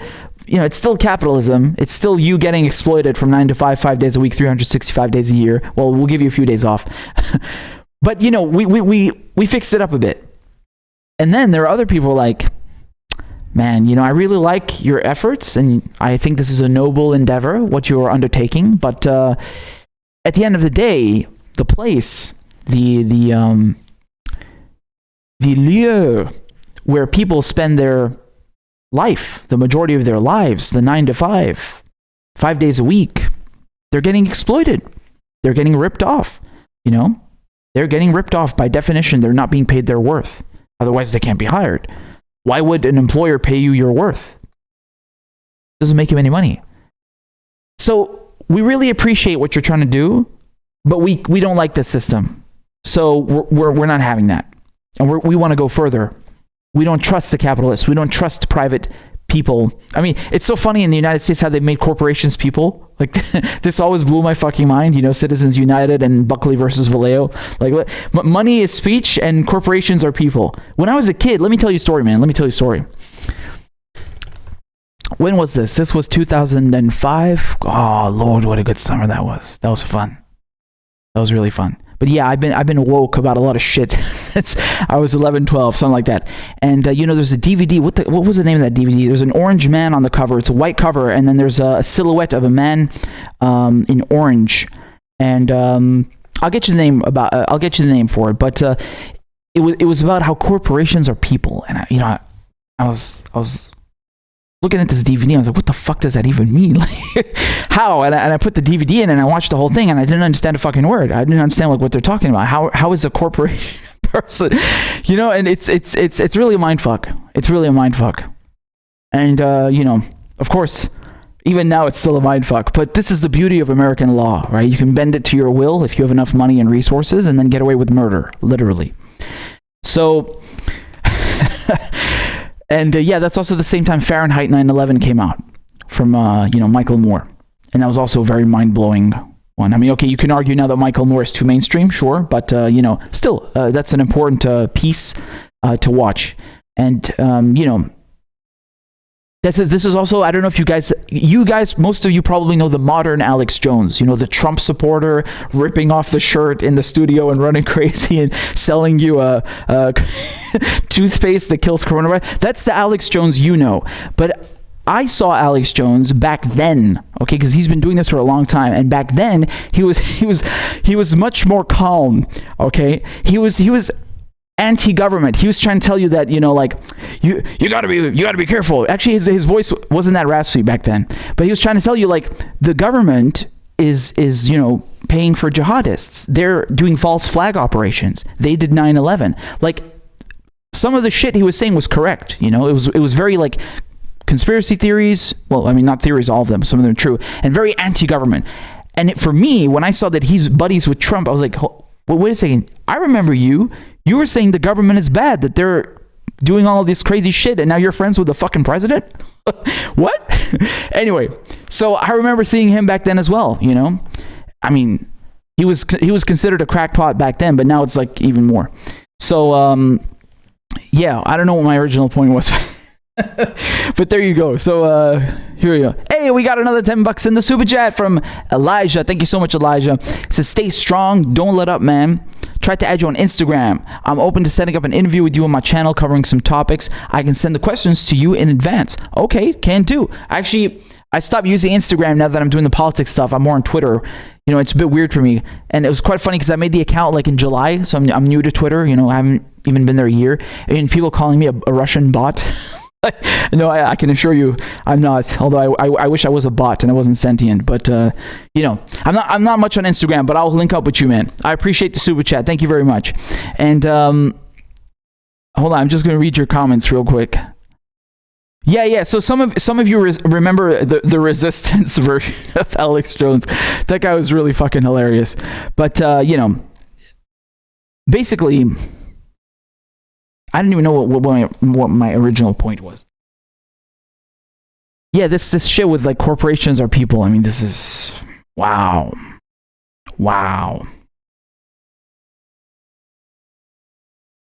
You're really dealing with you're dealing with people who have no empathy, and you also have to be unrelenting. Okay, you have to be resilient, and you can't be soft. Again, I'm not trying to go after Bernie here. Bernie is not the main point. If you're paying attention, you would know that. But, when he says things, for example, like, Joe Biden is decent. I mean, Jesus Christ, right until the last minute of his campaign, he said it. Literally, the last minute. Joe Biden is decent. God. Look, if decent means not giving people health care, if decent means maiming children in Iraq, if decent means doing regime change in Syria, then fuck decent and fuck Joe Biden, okay? And fuck anyone who defends him. Piece of shit rapist. Seriously, man, I mean, this is ridiculous. So, man, it's going to be a bloodbath, Donald Trump and Joe Biden. I'm a Joe Biden-Obama Democrat. God, you know what's really pains me? God, you know what's going to hurt now after Bernie's dropped out? Oh, you're going to have to listen to Joe Biden, and he's going to come up and say like, oh yeah, I thank Bernie Sanders for running such a resilient campaign, and his supporters. I thank his support. Shut the fuck up. Go away, you asshole. Stop putting fucking salt on the wound, you piece of shit. Just shut the fuck up. Go away. Here, take the nomination. Take the nomination and go, you asshole. Just be quiet. Get out of our faces, for God's sake. Don't give me more work. I don't want to cover you. You sicken me. Go away. Asshole.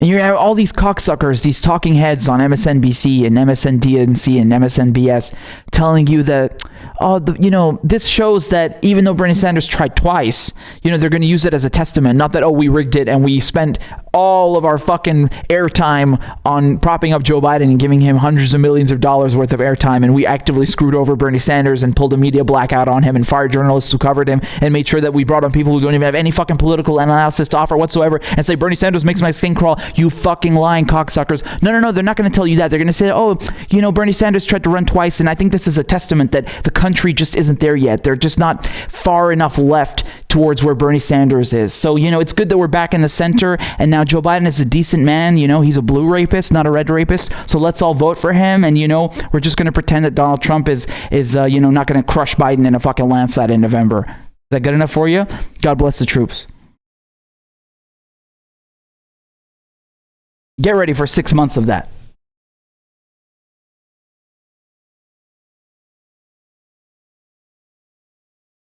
Bernie Sanders was too left. Let me introduce you to La Guillotine. Then you will see the meaning of left.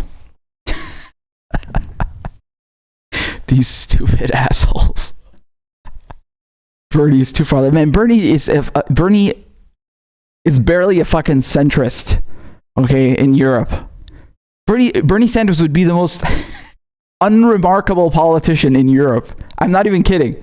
There's if you put Bernie Sanders in Europe, there's literally nothing in his policy platform that would make him stand out from the crowd. Nothing. Maybe just the worker co-op thing, but that's it. Otherwise, who? Bernie who? Who's this chap over there? Can you imagine him in the House of Commons in the UK, in the fucking backbenches somewhere with the grey? That's how radical Bernie Sanders is. That's how much they've brainwashed the American people into making you think that Bernie Sanders is like fucking the spawn of Lenin or something. God, it's infuriating. For communists and real Marxist-Leninists watching MSNBC or mainstream media, they must be fucking fuming. Like, you compared me to Bernie? They must be losing it. I mean, it's so disconnected from reality. I mean, this is ludicrous. It's ludicrous. Hey, we got $5 in the super chat from none other than my man Wes Crosby. God bless you. Thank you, Wes. Says, I would love to watch your reaction to Alyssa Milano's tweet. Oh no. I don't want to read the rest of your super chat. Please tell me that didn't happen. Nah. Oh God. Alyssa Milano's tweet congratulating Bernie for running a good race and helping to change our lives. She didn't do that already, did she? She already stuck the knife in. Oh my God, I can't believe I have to go check. West, my man, why'd you got to do me like that? Why you got to do me like this? Oh, I thought I was done with this bitch. I didn't want to talk about her anymore. Fucking rape apologist. Oh my God. Give me a second, y'all. Google is making me do captchas like I got nothing else to do. God damn it, I'm trying to do a show over here. What is wrong with you? Oh, this is the worst suspense in the world. Hold on, let me see. Oh no! Oh, I told you they would waste no time. The vultures. Look at these fucking vultures, man. These cocksuckers. Look at this shit. Oh no. Oh my God. Can you see that?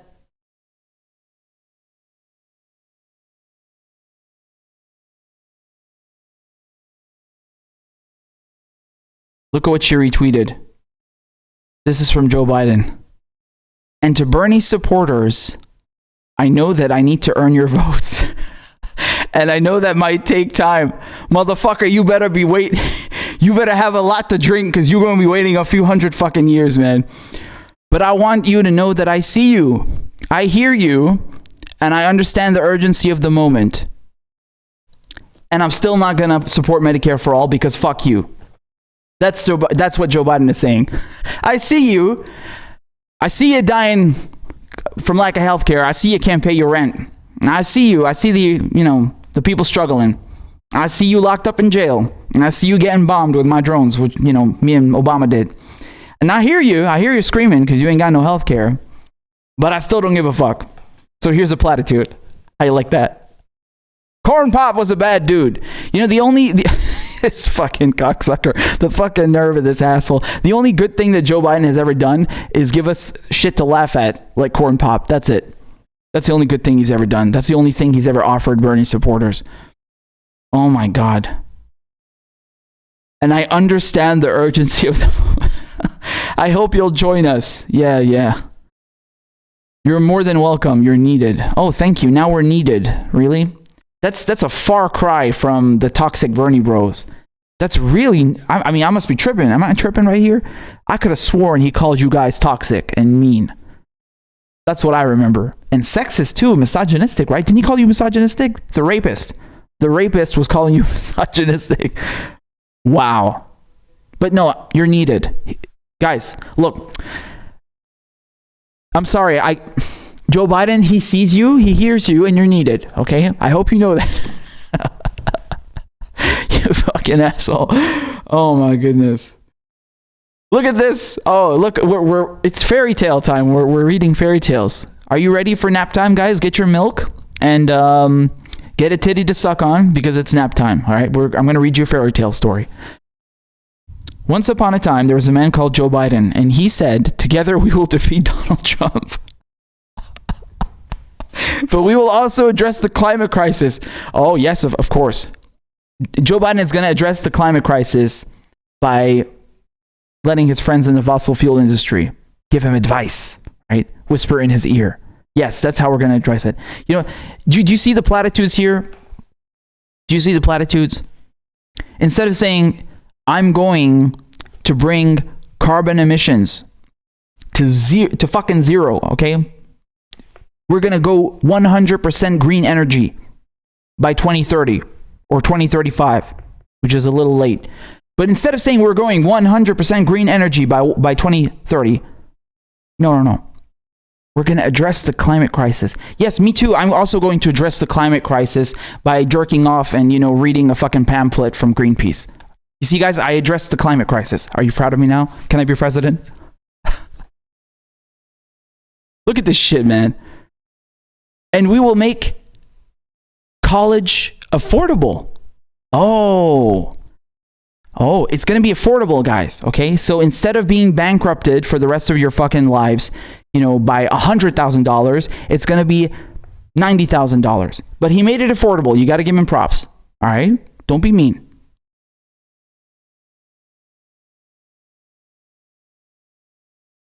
And he also says, and we will make healthcare available to all. Here's the tricky part, man. Healthcare is available to all, okay? Buying a Ferrari is also available to all. Yeah, it's true. And you, I think segregation doesn't apply to that anymore, right? Brown people, me, black people, we can go and buy shit, right? That's cool. I don't know about Syrians though. Actually, that's not true. Syrians aren't allowed in the United States. So, what the fucking irony? So everybody but Syrians, okay? You can go and buy Ferraris in the United States, right? And you can go and buy the best healthcare plan there is, the Cadillac package. It's available. Yes, it is. But if you can't afford it, well, fuck you. You got to die. That's Joe Biden. That's what he's telling you.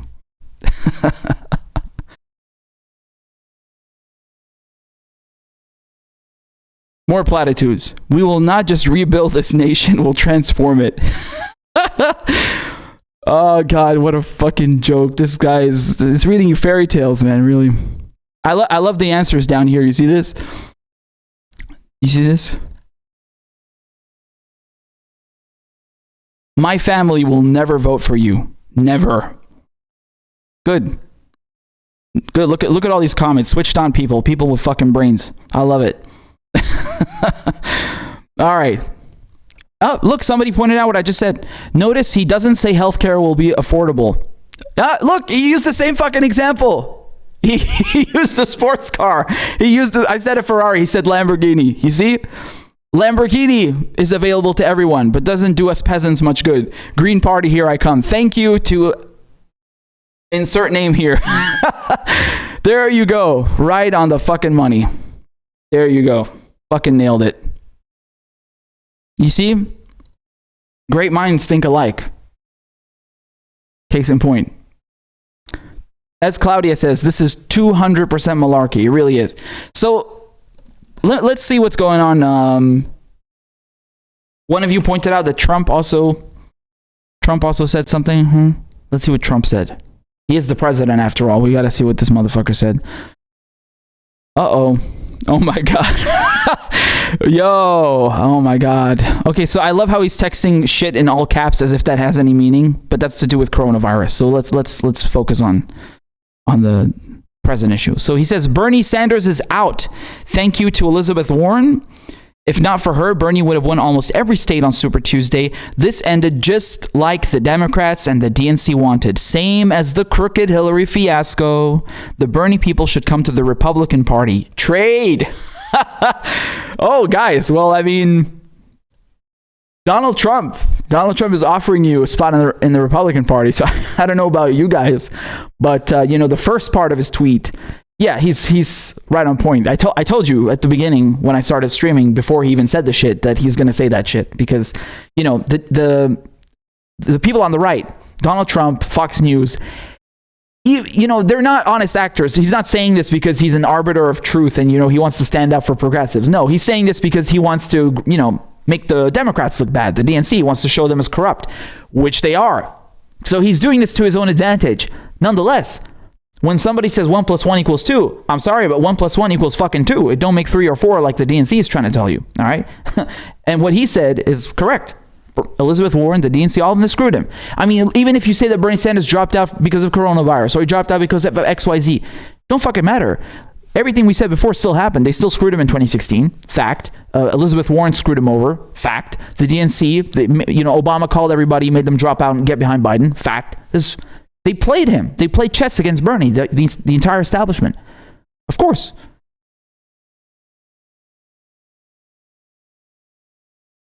It says, wow, Bernie is unwilling to give up his delegates and wants more of them. What's that all about? I'd like to know too. I don't know what the fuck that is. Anybody got the lowdown for me? I don't know what's up with that. Y'all got to inform me for once. But look at this. He also says, can't see AOC +3 supporting Sleepy Joe. He's talking about the squad. He thinks the squad is not going to support Sleepy Joe. I don't know. I don't care. I don't care, man. Oh, look, my cousin is in the house. My man, Roni. Kifa Habibi. Look at what Roni says. He says, man, I told you from the beginning he's not going to make it. And look what an asshole my cousin is. He's going to make me concede that he's right live on the air. All right, fine. Here you go. You were right. You were right. You happy now, you little shit?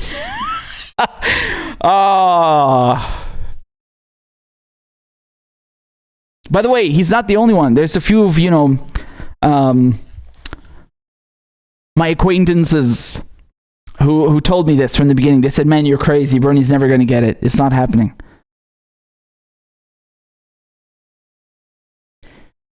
I mean, look, you're correct visibly, and you were correct from a political establishment point of view. But what I saw, what I had depended on is the movement. The size of the movement. And right this minute, Bernie Sanders could still do something.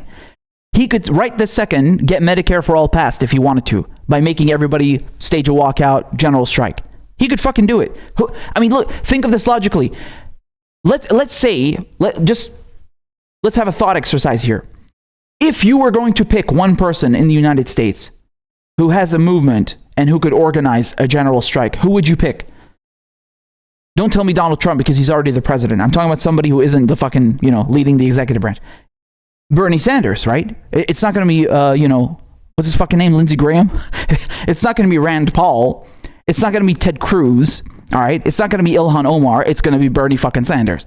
So the guy has the resources. He has the capital. He has the means to start this, right? To get the ball rolling. Now, you must ask yourself, okay, well, he's not in the race anymore. Why isn't he doing that? Because, I mean, Bernie Sanders could have done this last year. Well, I'd argue this year is better, right? Because he built up the movement even more than last year or in 2016. But you could argue that, even when he's not running for president, he could do it even next year. It's still possible. Who better than Bernie Sanders to do that? So there you go.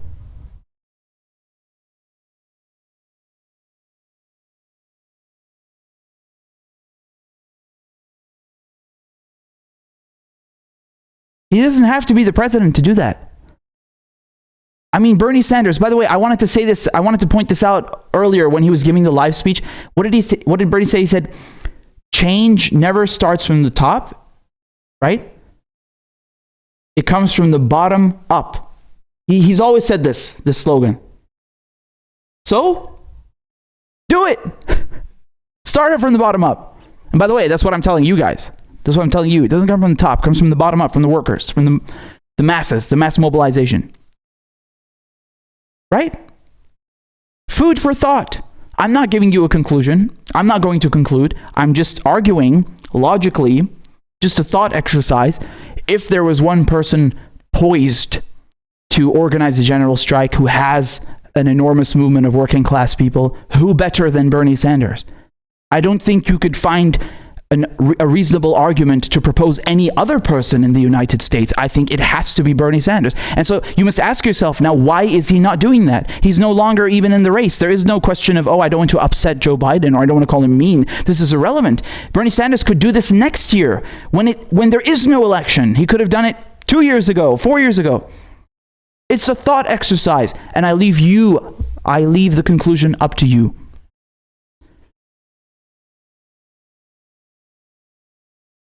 Because honestly, I'm also wondering what the fuck is going on. I mean, at this point, look, guys. I mean, you can argue conspiracy all you want, but me personally, I think one of the main reasons, it's also blackmail. I think one of them. I'm not saying, okay, they came to his fucking house with, a bunch of machetes. No, it doesn't work that way. Well, I mean, it does. Don't get me wrong. 99.9% of the time it does. The CIA, they do that shit. There's no fucking, let's not kid ourselves here. They do that fucking shit, or they get someone else to do it.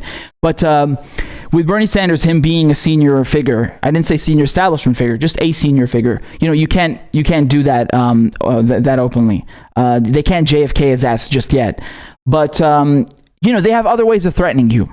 They may have some form of, a leak or some kind of information that they're hanging over his head, holding over his head. I don't know, man. But it's just, for me at this point, I'm giving Bernie Sanders the benefit of the doubt. I want to believe that he is an honest actor. He does care about everything that he's been fighting for. And so what could logically be the reason that he's doing this, or he hasn't considered these options? Maybe he's being blackmailed. I don't know. Another thing, and I'll be very honest here, his advisors are fucking trash. I'm not talking about Faiz Shakir's campaign manager. I think he's a good guy and everything, but I don't even know the names of his advisors. I don't even know how many he has. I'm just saying that they are fucking trash, because they have been very, very mistaken on a wide array of issues throughout this entire campaign, throughout its entire duration. Why am I talking like Winston Churchill? No, but seriously, they've been wrong on a wide array of issues the entire time. This whole mantra of, don't go after Joe Biden, again, I don't think that's the reason Bernie lost. If you think that Bernie Sanders lost because he didn't call Joe Biden a bad guy, no, that's not the only issue. But, I think his advisors are fucking trash. And right this second, again, fuck the election. Let's forget about 2016, forget about 2020. I want to know now, right now, Bernie Sanders, the citizen, Bernie Sanders, the senator from Vermont, the grandpa, why isn't he using his resources and his movement to stage walkouts and general strikes? It's not even a question of Corona. I'm not even saying people need to get together. What about a rent strike? Isn't that a legitimate thing? There are people being forced to pay rent when they can't even work. What the fuck is up with that? The government isn't helping. So what else do you want to do? Rent strike. Bernie Sanders, you could do this. Why not? You guys tell me, man. You guys tell me what's up. By the way, I think I missed a super chat. My apologies. Good sir. So Jason, my man Jason Choi, gave $5 in a super chat. Says somehow the United States doesn't apply to international voting standards. The DNC primary is just as shady as Ugandan elections. Those juicy 15+% exit poll discrepancies. So my man Jason, I hope you're still here. I'm sorry I missed your super chat. I was ranting off on something, but I didn't see it. And I would agree with you that the DNC primary, this entire primary, is a sham in every way possible. And yeah, they apply these election standards to every other country. They'll bomb the shit out of you for your shady elections. But in the US, no, we can do what we like. We can hold primaries during coronavirus, and I'm not even going to go through it. I go through the list. I've gone through the list a million times. I know, we all know. All right? That's like Trump. You know it, I know it, everybody knows it. No, come on, man. Don't make me go through this again. This is really terrible. I see, Jolene, I see your comment. It says, perhaps you could create a timed weekly live stream for mental health. Suicide rates going up, and I'm afraid this will make it worse. I'm absolutely, completely down to be talking about mental health as I have in the past. You can go and check those out if you want. They're always going to be valid. And I like this proposition very much. And I agree with you, unfortunately, with this lockdown, quarantine, everything. The economic, financial stress, it's adding to it. Unfortunately. And,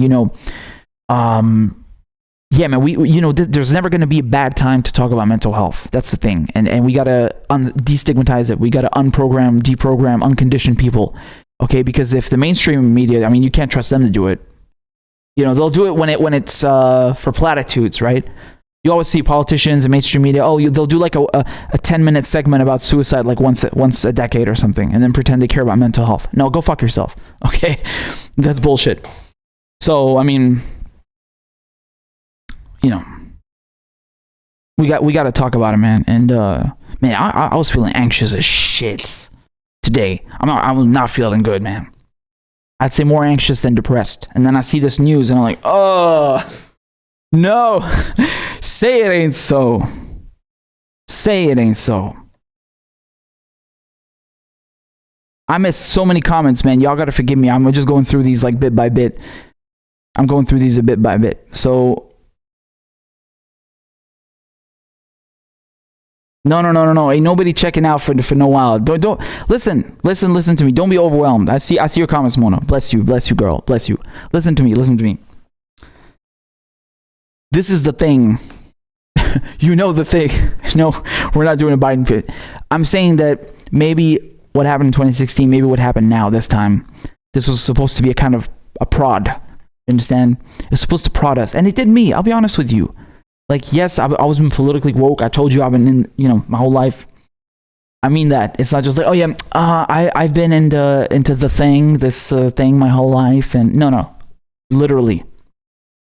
Truly. But again, what happened today, what happened in 2016, reconfirmed what I already knew. And the thing is that I had been hopeful. Yes, I actually had to force myself into being optimistic and to being hopeful. Yes, because I was, studying politics, understanding how things work from a young age. You're already skeptical. You already know, like, yeah, this guy, he's too honest. No way he's getting into the White House. Like, just you saw my cousin, like, trying to give me shit. Like, I told you. Yeah. All right, asshole. But seriously, like, I had to unprogram myself for a bit. I had to let myself be optimistic for a bit, right? And, well, I came back to the same conclusion. I came back to what I already knew. But the difference is, and this is what I'm trying to transmit to you guys, because, we're kind of coming to the same conclusion, the same awakening together, is that this is bigger than one person. And it's not about, Bernie Sanders was, again, I'm telling you, even if he won the presidency, this conclusion would still be true. You can't let the movement hinge on one person. You have to create safeguards. You have to hold the capitalists by the balls. Otherwise, it's the other way around, right? You have to let them know that I'm sure you've seen the hashtag. Fuck around, find out, right? And again, this can't be a question of AOC, of Bernie Sanders, of like, again, I'm not trying to, it's not about them. Insert whatever name you like. You can't let the movement hinge on them. You can't be, you can't be putting all your eggs in one basket. You feel me? And this is proof why. This is proof why. And it would still be true even if Bernie won. Even if Bernie Sanders won the presidency. Because afterwards, what you going to do afterwards? Bernie Sanders can't be here forever. He can't be president forever. Even if he wins 2 terms, what you going to do? 4 terms. All right. And then what? The thing is, even you don't, guys, you're not understanding something. And it's easy to forget. It's easy to forget. Even if he won the presidency, you think they're just going to like give you everything you want? Oh yeah, here's Medicare for all. Oh yeah, we're going to stop exploiting workers. No, bitch. They're going to, just like Dave Chappelle. Yes, I'm sure, bitch. Sorry. But like they're going to try even harder, man. They're going to try even harder to exploit workers to make sure that you don't get what you want, because they're going to feel threatened. Like an animal, they're going to be threatened. So they're going to have the claws out, the capitalists. They're like, oh shit, Bernie's president? Okay, we got to go into real fuckery mode now. Like double fuckery. That's what they'll do. Yeah, make no mistake. So this wasn't like, okay, well, we just got to win the nomination and it's easy. I mean, yeah, it would have been easy, like in the sense that Donald Trump don't stand a chance against Bernie Sanders. If you fight, sure, yeah, it's not going to be a landslide like with Biden and Trump. But afterwards, like I said, you have to worry about the capitalists, not the political establishment necessarily. It's mostly the capitalists, which is one and the same. They would make it so hard to pass any reform. They're going to put enormous pressure. You think that these people like Ted Cruz and Rand Paul and Nancy Pelosi, you think they're just going to like sign whatever bill you put in front of them? You're not Donald Trump, you're Bernie Sanders. You're trying to help workers. We can't have that. You think they're just going to give it up? No, of course not. Of course not. And by the way, let me remind you of something. And correct me if I'm wrong, if I misunderstood the legislation, but even if Bernie Sanders got Medicare for all passed on day one, all right, day one in office, it still wouldn't apply to people who are under 30, or I don't know what, I forget. I think there was four percentiles, correct? So Medicare for all, it would kick in for seniors first, expand dental and hearing aids and eyeglasses and all this stuff. And then like every year it would cover more and more people. Like that, it kicks in slowly, right? So even if you got it passed on day one, you still have to wait for, if you're a young person, for it to actually apply to you. I think, correct me if I'm wrong. Again, it's better than nothing, but I'm just saying. And it's a slow process, man. And you can be sure that he's not going to get passed on day one. You're going to have these people like Nancy Pelosi, the Democrats, right? It's not Republicans. It's all of them together opposing Bernie Sanders. And then you still got to worry about the minimum wage. You think they're going to pass that easily? Oh, God. I mean, there's some things where he can, he has headroom, like the, legalizing marijuana. Sure, he can do that on day one with an executive order. But, I mean, man, you got a lot of issues with other stuff. And it's a fight. It's a real fight. By the way, I think I got a message. Give me a second here. So,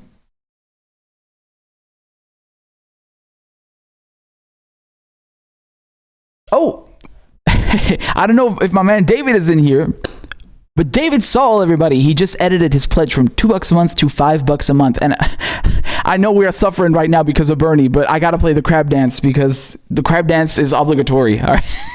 One moment of celebration. Y'all put your hands together for my man David. David, thank you so much. Thank you for your support for this channel. Let me just make sure that I get this crab dance into order right away. Good sir.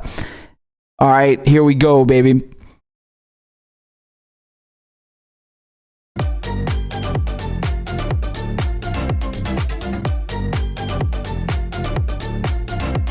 And Corn Pop was a bad dude.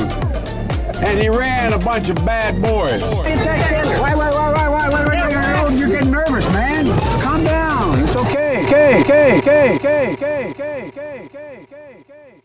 Oh, God. I feel so bad. Look, I feel so bad for Ed O'Keefe, but it's okay because, we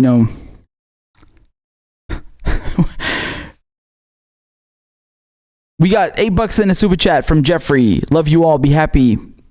You have a heart. Thank you. Thank you so much, Jeffrey. I really appreciate all the support. And thank you again to David for upping his pledge on patreon.com. Again, I know this isn't the most happy segment. I know we're kind of we're reeling away from this bullshit. But, if you want to support this show, patreon.com/PapiChudaman. And I will drop the links in here, okay?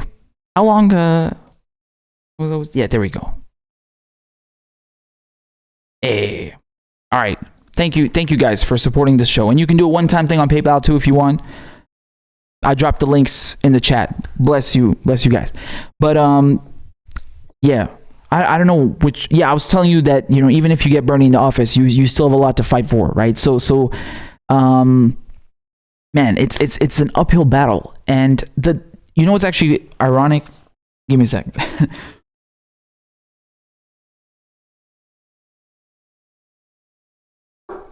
Did I remember to unmute myself? Yes, I did. Okay, thank God I did. Sam says we all have aged to like 3 years. Bruh, ain't that the fucking truth? Ramia, bless you, Ramia, is asking me, Papi, did you eat and drink yet? Yes and no. No, but it's okay. We hustling. We out here hustling, man. We got to talk about this. Look at all these lovely hearts and crabs. This is beautiful. Shout out to David and thank you, Rami, for looking out for me. I really appreciate it. I always find that sweet. Somebody asks, "Have you eaten anything? You drink yet?" Thank you so much. You care about me. I really appreciate that. That's really sweet. But I'm just wondering if there's any other reactions because I'm just trying to reel from this whole Bernie Sanders thing, man. Like I'm just wondering if anybody else reacted to this, like any other politicians that I'm forgetting to. It's a tough one, man. It's a tough one.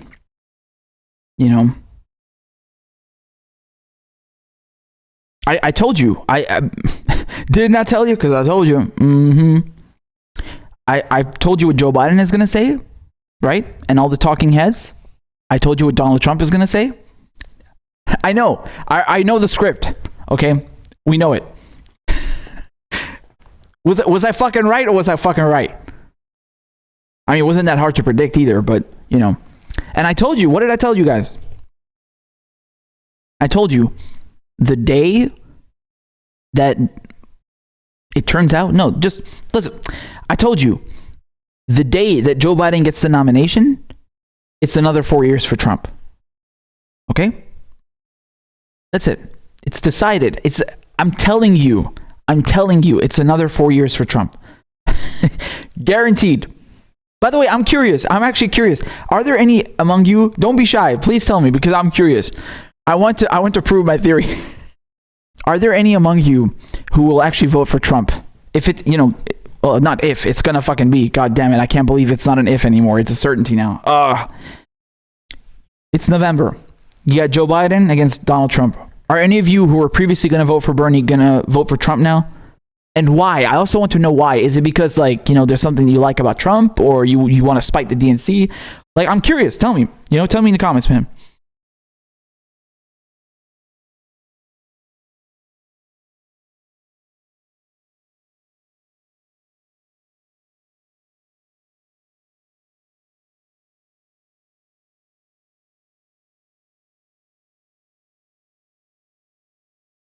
Because, you know, I think there are some people who are going to make that switch. I mean, I don't understand it personally, because what I'm trying to tell you is that they're on the same team.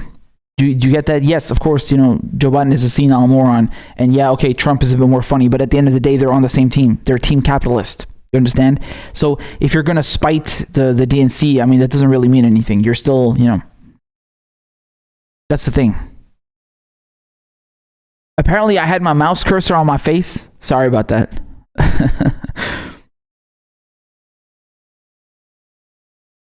So Stefan or Steven says, could anybody make the argument that Biden destroys the Democratic Party long term more than another 4-year Trump presidency?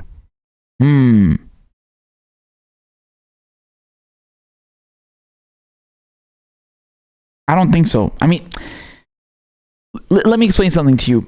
I know where you're coming from, because you're thinking like, oh damn, he pissed off people so bad, like he disenfranchised people so badly that no one is going to vote Democrat ever again, and you know it's going to be a disaster. The thing is, man, the brainwashing is so powerful. I don't know. You have a lot of idiots, is what I'm trying to say. You have a lot of morons who are still going to vote for Biden. If the majority of the electorate, like in the Democratic camp, wanted Bernie, and then they screwed him, yeah, sure. But like, I don't know. I think the brainwashing is so effective that it's, I don't know. I mean,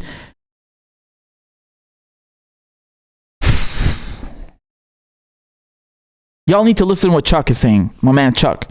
It says, time to stop waiting for Bernie to lead us. Time for new leaders. There you go. There you go, man.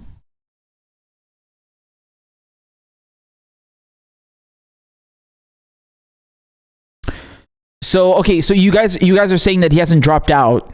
He's suspending his campaign, all right? And it's true, there is a difference there technically. So I think it's like, in case you know, so first of all, he gets to hold on to his delegates, if I'm not mistaken. Yes. Second of all, you know, if Joe Biden, his melting brains finally melt, you know, and he can't speak no more, like ever, I guess Bernie Sanders gets to, you know, take the nomination, because otherwise they could really give it to anyone else. But if he's in second place and Joe Biden drops dead or something, then he still has his delegates, and he's, you know, the runner up, and he gets the nomination. Sure. But I mean, Bernie Sanders did this in 2016, if I'm not mistaken. He did that too, where he actually wanted to stay in all the way to make sure that, you know, the count was correct and everything. I mean, look, man, it's effectively the same thing. I mean, you're $20 in the super chat from Mona. Bless you, Mona. Says, I'm done with this crap. I'm checking out for a while. Poppy and everyone, thank you for all you do. I love you guys. I'm done with this country. If I can move, I would, but I'm sick and single pair. Countries won't take me. I'm heartbroken. Mona, bless you, girl. Look, I mean, this shit is heartbreaking. I feel you, but I think this is. I mean, look, I'm not trying to sugarcoat it. It's fucked up. Like, that's it. It's fucked up. I'm hoping, though, I'm really hoping that the silver lining is there's going to be an emergence of worker movements, you know, people doing walkouts and doing the shit that matters, that actually makes change happen. That's what I'm hoping, that it finally wakes people up, it prods them. But, you know, I'm not going to sugarcoat it. Yeah, it's fucked up. I feel you. I really do.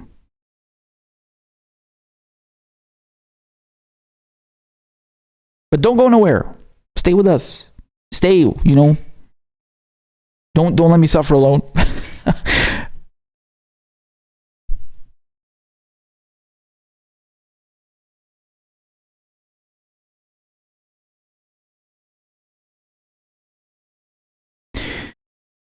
But guys, look, I mean, just, you know,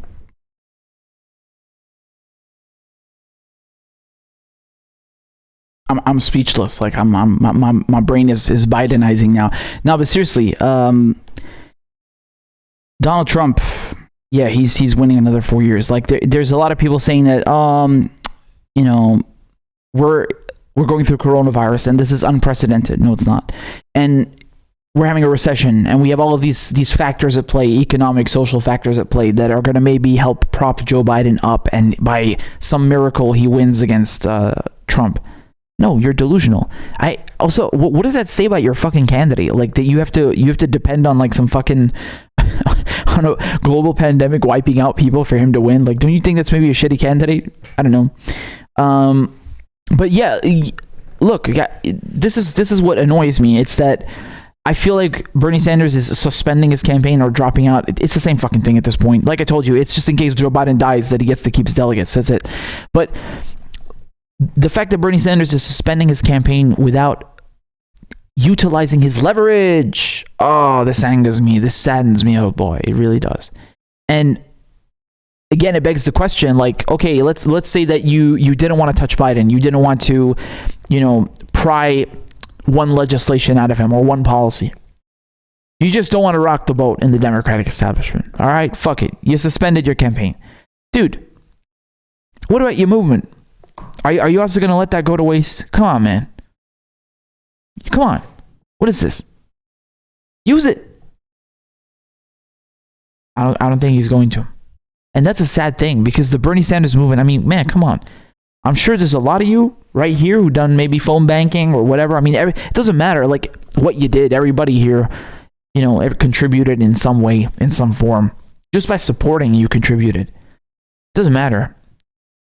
And it's really sad to see that being thrown away now or put on the shelf like a second time, you know? Because Bernie Sanders was very lucky that he built this movement in 2016 and then he was able to keep it for 4 years and then make it even bigger. All right, what now? You just gonna leave it? Man.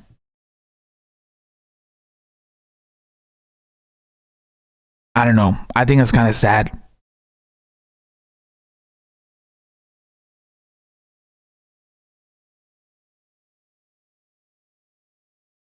Yeah, like Pedro is saying, Bush lied us into a war and won a second term. Yes, and I remember at the time I was like, wow, what the fuck? What is wrong with Americans? I was like, really? Are you serious? I was watching the debates back then, huh? I remember watching Bush and Kerry. I told you, I've been woke, man. I've been into this shit since I like fucking 11 or some shit, man. Younger. So I remember watching. By the way, it's very funny if you want to go back and watch those debates and see the difference in civility. I mean, yes, what's the point? It's a bunch of war criminals, dressed in suits, both of them, Kerry and Bush. But nonetheless, like, if you compare that to 2016, with Trump and Hillary, it's another world. It's another fucking world, man. So...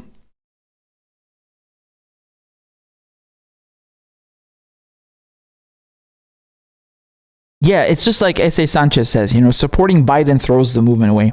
Also, man, I need some advice from you guys. Can y'all help me out a second? Because I've been ranting for like over 2 fucking hours now, I think. Yeah.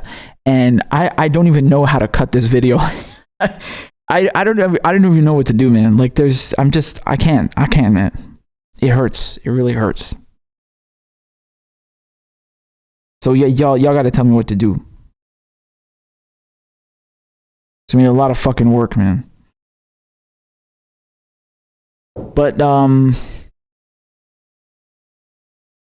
yes, officials are selected, not elected, as KTGR4 says. What is going to be indoors? Also, man, I'm goddamn hungry. I'm craving something, but I don't know what I'm craving. Eat the rich. No. I don't know, man. I'm craving something. But, Tisha says, don't cut it, just post this one. All right.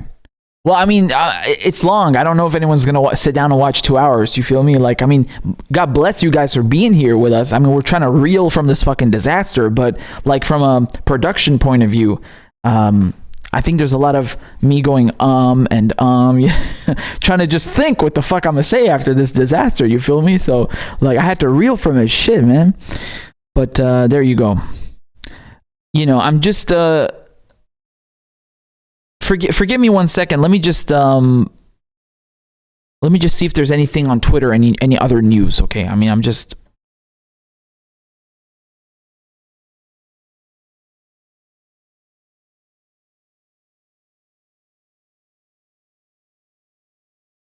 I don't know, man.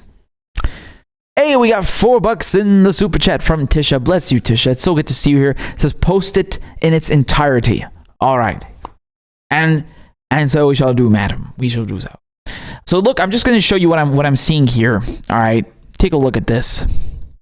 So we got look at this fucking bitch retweeting Bernie Sanders saying, "Let us go forward together. The struggle continues." Yes. And again, more platitudes. Senators, this is from Biden, Senator Sanders and his supporters have changed the dialogue in America. Issues which had been given little attention or little hope of ever passing are now at the center of the political debate.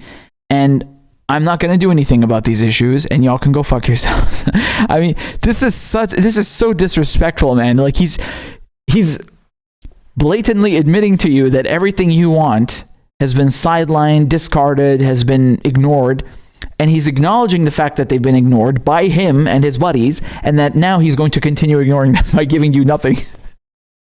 You can't win. Guys, I keep telling you, where are your fucking pitchforks? Because you ain't gonna get nowhere with these assholes. Oh my God. You can't fucking win, man. They just don't care. They don't care. God, this is such... Oh... I can't believe it. I can't believe where we're at. This is a daydream. I must be daydreaming right here. We really started out with 30 of these motherfuckers. We had John Delaney. Y'all remember John Delaney?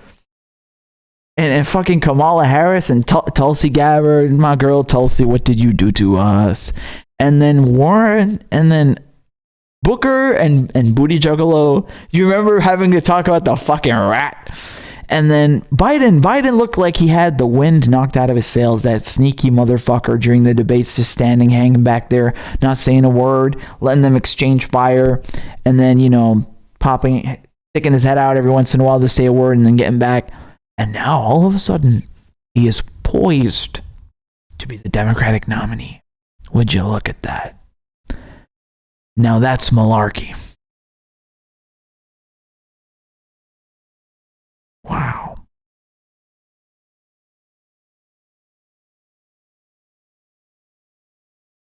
And look at these assholes. All of a sudden they're praising Bernie Sanders. Oh, look. Bernie Sanders is putting country before ambition. He's about to unite the party and help unite the country. It's a selfless act in the face of a White House defined by selfishness. It's prioritizing our most vulnerable. It's prioritizing our most vulnerable citizens above all else. Let's follow his example. You know, that's really, really funny that she cares about vulnerable citizens, right? I mean, I could have sworn Joe Biden told people to go vote in multiple primaries, even though you have a lot of vulnerable citizens among his voter base, right? Why didn't you say anything about Joe Biden not prioritizing these vulnerable elderly citizens? But yes, they are all happy now. They are very, very content that Bernie Sanders has finally bent the knee. Good chap. You're back in our graces there, boy. Now, pipe down here, shall you? While we screw over the working class, the peasants. What a fucking disaster, man. I can't believe we're here. Also, I love how my cousin, he just pops out of nowhere to rub it in and then disappears. This fucking asshole. I mean, it's not that he doesn't like Bernie. He just told me from the beginning, like, he has no chance. So, whatever. I mean, I told him, look, man, you're Palestinian. Bernie Sanders, he seems to be sticking up for Palestinians. I hope he wins. And he was like, nah, that motherfucker ain't winning. Like, it's not happening. By the way, let me point out something that, you know, maybe some of you are going to be saying that I'm reading into it too much. I don't know, but have you ever noticed when Bernie Sanders brings up Palestinians, okay, what does he say? He always puts the I don't know what it even says. Human rights? He always puts the human rights of Palestinians, all right? He always declares the human rights of Palestinians as being contingent upon Israel's safety and security. Wait, what? Isn't that a bit weird? Like, shouldn't Palestinians have human rights regardless? If, you know, isn't that something that is non-negotiable, that should, like, by definition, aren't human rights supposed to be independent of anything else? They should not be fucking contingent on something else. Human fucking rights? That seems a bit weird to me, that you would, you know, start out that statement every single time by declaring that, oh yeah, Israel has a right to live in peace and security, and so do, you know, Palestinians deserve human rights. What? Palestinians deserve human fucking rights regardless. Also, he still doesn't offer a state. Like, it's a one state solution. Yeah, Israel gets a state, and if you're Palestinian, fuck you. I'm still waiting to see a presidential candidate say, I am going to make sure Palestinians have a state. Just that one fucking sentence. Not even Bernie Sanders said that. Now, of course, I know this probably doesn't mean much to a lot of people, but, you know. Hey, we got $2 in the super chat. 2 quid from Funky Tuna. Thank you, Funky Tuna. Says, promote Shahid Buttar. It's the last chance. Yeah, I don't know if you heard me at the beginning of the stream, but I will reiterate because I love Shahid. I think he's dope. And yeah, I will definitely be asking him on the show in the foreseeable future. So when is the election? November 2 for him, right? So he has to get away. He has to get rid of Nancy Pelosi. And man, I hope he does. I really fucking hope he does. That would be such a glorious moment. Please, everybody move to California and vote for Shahid. Dude, but seriously, I want to get him on the show. I want to talk to him, and I have done videos about him before, by the way. So I mean, I wasn't, I don't know if they got that much reach, but I have done videos about him before. I've talked to him about many times, and I think he's dope. I think he's really dope. So yeah.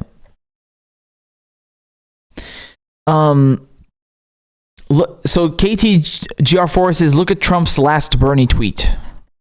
I think we did, but I will open it again. Let's well,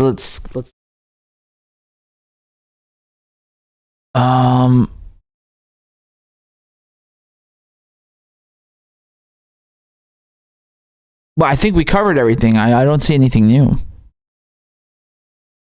But yeah.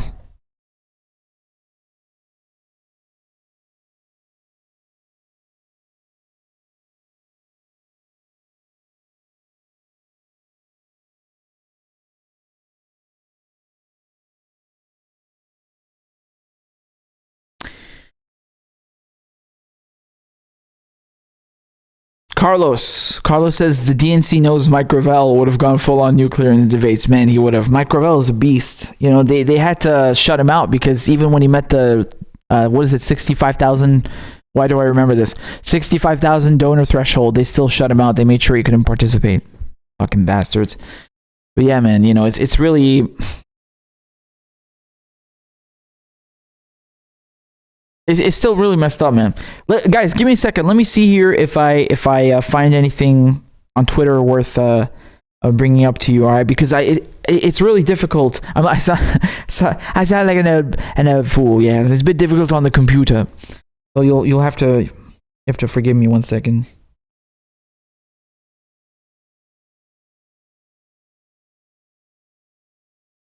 Well, yeah. I mean, people are fucking sad. Oh god, the snake also commented. I'm not gonna read it. Fuck her. It's just I don't care. I don't care.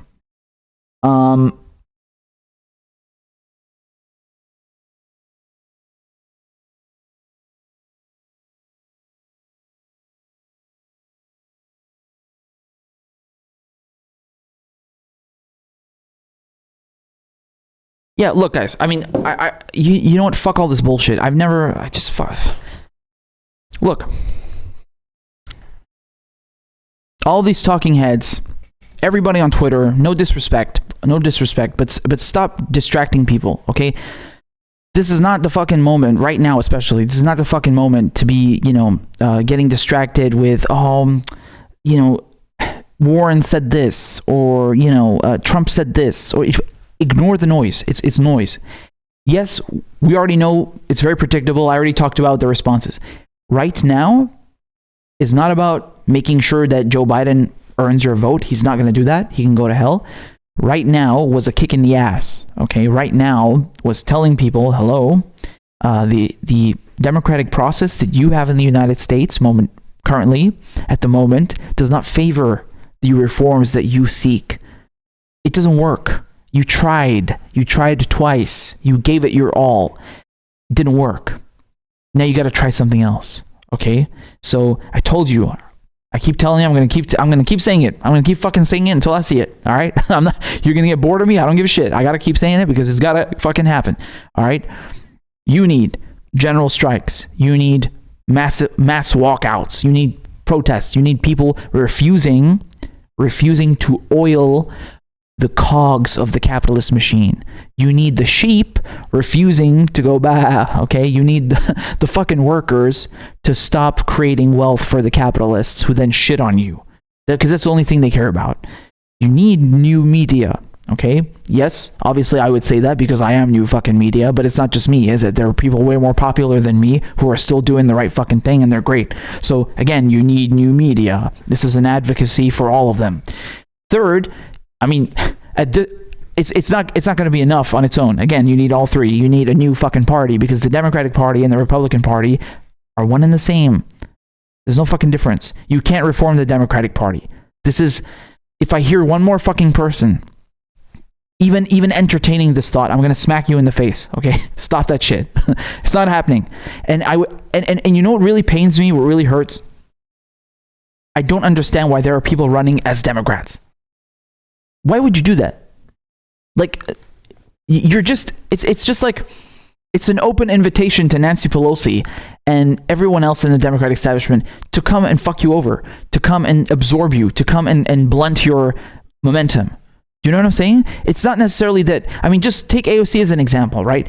Even if she's like well-intentioned, it's not a question of what she wants or what she's fighting for. It's a question of them. Like, they blunt you. They find ways to make sure that you're not as potent, as venomous, as ambitious as you were when you first entered office, right? They cozy up to you. They present themselves in person, right? Because, I mean, AOC interacts with Nancy Pelosi and all of these other politicians in a different way that we interact with them. It's not the same. She works there. She works with them. They are her colleagues. It's a different interaction. It is not the same. Not the same. You do not see them the same way she does. It is impossible. You are not there. You are not working there in that environment. And so they find ways to blunt her and others like her. Do you understand? AOC is a fucking example. Insert whatever name you like. They find ways to blunt your momentum and absorb you and make sure that you're not as, unrelenting as you once were. Despite all your good intentions. My point is, again, we go back to the same fucking conclusion. The capitalists who own the politicians, who tell them what to do, they only care when you fuck with their money. So, what do you have to do? Everybody together. What do you have to do? You gotta fuck with their money. Thank you. Thank you for coming to my TED Talk. I know I'm right. This is the funny thing. This is the interesting thing. What I'm telling you was right 1,000 years ago, 10,000 years ago, and it's going to be right in 10,000 fucking years. Okay? Because it's not something exclusive to capitalism. Capitalism is just, they took, again, people who watch Dr. Richard Wolff, you already know this. Look, man, before you had the slave and the master, then they replaced that with the lord and the serf, and then they replaced that with the employer and the employee. All right? The conditions got a bit better, but at the end of the day, you're still being exploited. This is the underlying principle. Exploitation. You are being exploited. Okay? And in America, it's particularly fucked up. I mean, particularly. Right? So, if you stop creating the wealth for the person exploiting you, all of a sudden they're gonna be like, what? What's going on? Now you have their attention. Now you got them by the balls. You're not going to get their attention, and you're definitely not going to get their fucking, you're definitely not going to get any concessions from them by talking to the middleman who's just there as a smokescreen. It's very interesting that I use this term smokescreen, because it really is like talking to fucking smoke, trying to get this done via Washington, via politicians. It's just smoke. They don't make the decisions. You're talking to the wrong fucking person. It's not them that you have to convince. They're not going to do anything for you. They're not the ones who control the fucking means of production. The capitalists are. You're focusing on the wrong shit. I don't know, man. Again, I didn't say it's easy, but I do think it's a bit more illuminating, and it's a bit more inspiring than having to think, oh shit, man, we Bernie dropped out, let's wait another 4 years. No, you don't have to wait 4 fucking years. You don't do that. I don't know. Hey, we got $5 in the super chat from Disco Phil. Disco Phil is here. Thank you, man, for dropping by. It says, money is the root of all evil, and the DNC is evil. There you go. There you go.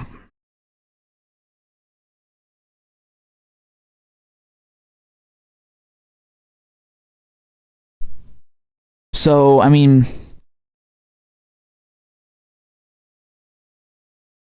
again, man, this is, it really hurts when you see people running as Democrats, going back to my point, okay?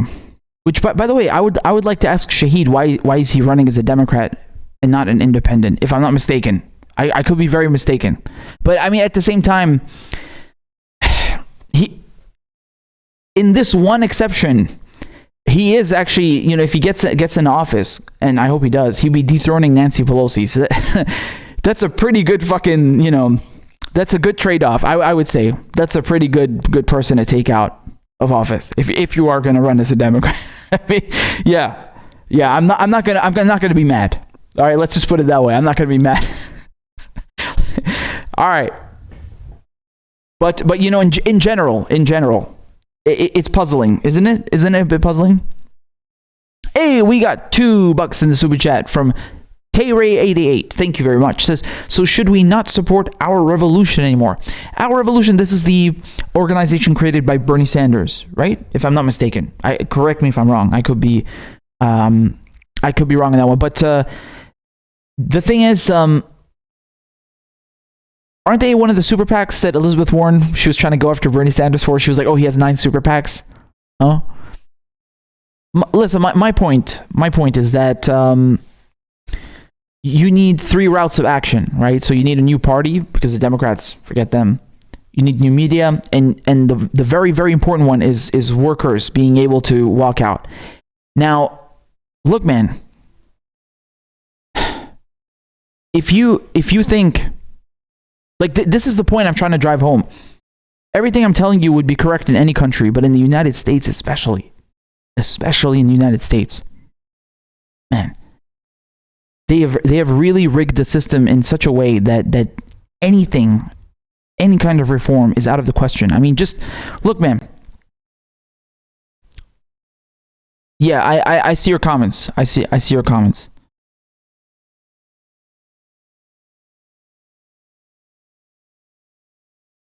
But listen, yeah, I know Our Revolution is not a super PAC. I mean, Elizabeth Warren called it a super PAC, but it's not. I mean, there's a big difference when you have wasn't there also Nurses United, for example? That's another one of the super PACs that Bernie Sanders had, allegedly. Yeah, that's not the same thing as taking, having a super PAC that takes money from Wall Street and you don't know who donated it, for example, right? We know, don't worry.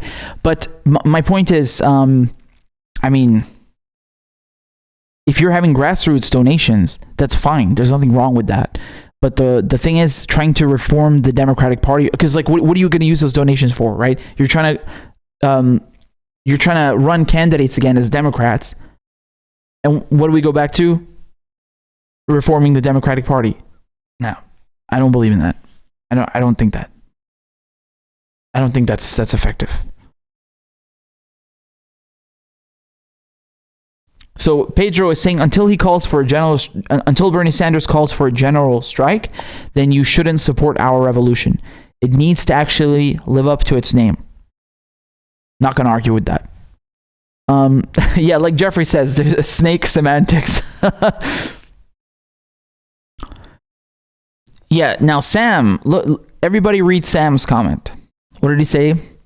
Sam said the alphabet people, that's what I'm calling them, the alphabet people, they infiltrate every group in America. Aha. Now you have come to a very interesting point, because you're goddamn right. Yeah, you're goddamn right. And that's why it's especially fucked. And you have to be especially careful. You know, this is what I was saying the other day. It's like, you know, progressives, they're not scary enough. You know, maybe you need a real red revolution, because like there's no question of like, oh yeah, are you a progressive? Like, you know, when you like an Elizabeth Warren, you know what I'm saying? Like, do you support healthcare as a human right, or are you like a filthy capitalist? Like, what's your deal? No. That there's no bullshit here. Okay, you need some red. You need some red leadership.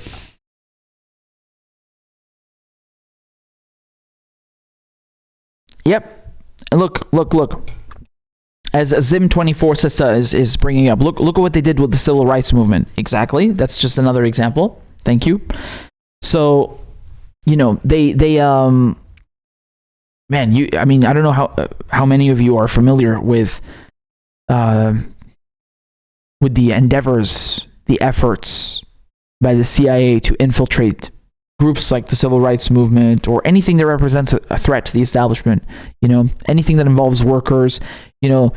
Oh man, that's some heavy shit. The Cold War is really a truly invigorating subject to read on. Oh boy. You ain't ready, man. I mean, if you know about this shit, like you just assume by default that, you know, you got to have the cynicism about all of it. But you know, man. Oh yeah, look, Ivy, didn't they murder the leader of the Black Panthers? Yeah, man, they don't care. Like it's really, they will kill Martin Luther King as well. You know, JFK. It doesn't matter, man. They'll kill you if they have to. You know, but from the get go, you better assume that you've been infiltrated. Just assume by default. It's fucked up, man. It's really scary shit.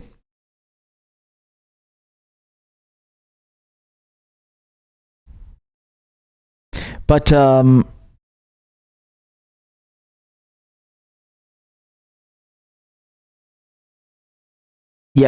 I see your comment, Sam. I see your comment. But like I said, guys, you know, it's time to abandon this idea of putting all of your hope in you know, Democratic candidates and leaders and stuff. Like, you know, I mean, hey, by the way, it's nothing against them personally. I'm not saying that. I'm just saying that they're going up against such a big obstacle that it's just, bruh. Like, I told you, man, even if Bernie Sanders won, the work is not done. You have other tasks at hand. You have other tasks. And,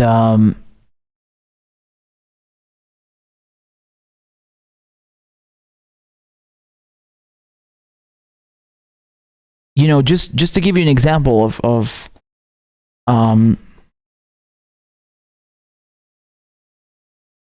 I'm trying to read you all of your comments, you know, I'm trying to do both things at the same time. Now, but feel me. The thing is, if you look at the way this works in France, for example, which I find it very interesting, you know, et c'est vraiment cool, hein. Moi, je kiffe bien comme ils font là-bas. Tu vois, everybody strikes in solidarity, you feel me?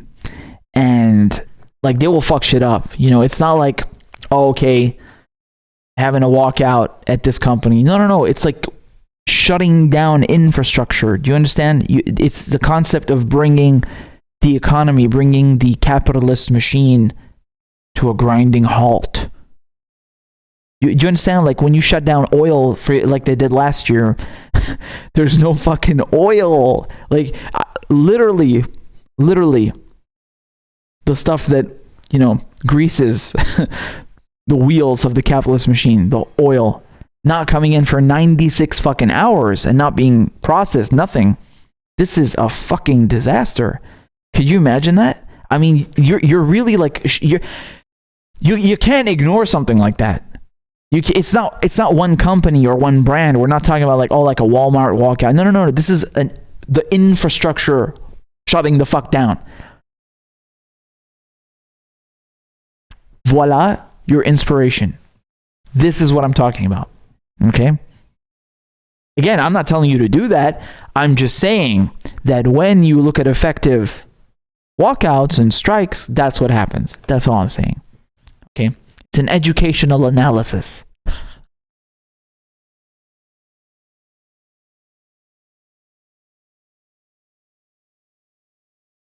Fuzz the Fair says, man, have you consumed your damn toast yet? No, I'm still thinking about it. Oh man, I'm still thinking about my damn toast. Oh yeah, baby. Oh, they're going ahead with Keystone. Of course they are, man. Of course they are.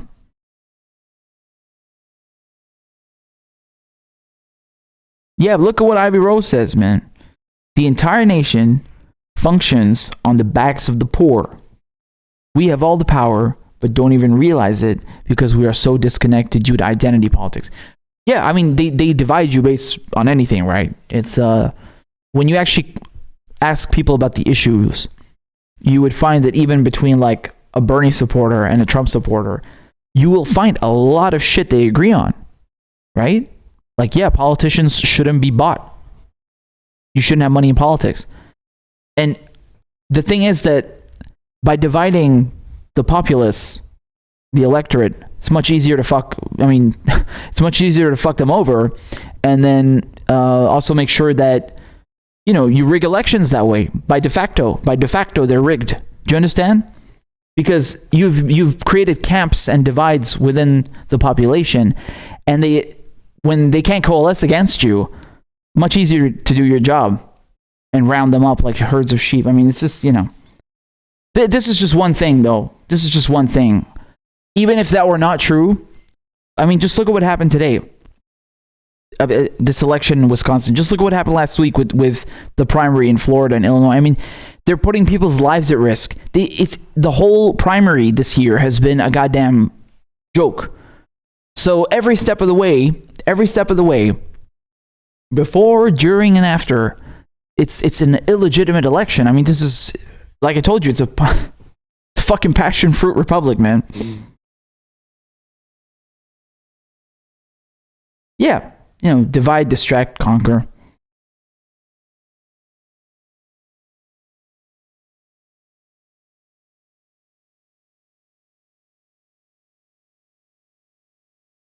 Rami is saying, "Damn it, Papi, you're giving us anxiety by not eating." No, y'all chill. I'm good. I am feeding. Okay, I'm feeding my soul by conversing with my family. So we are. I'm in good company, and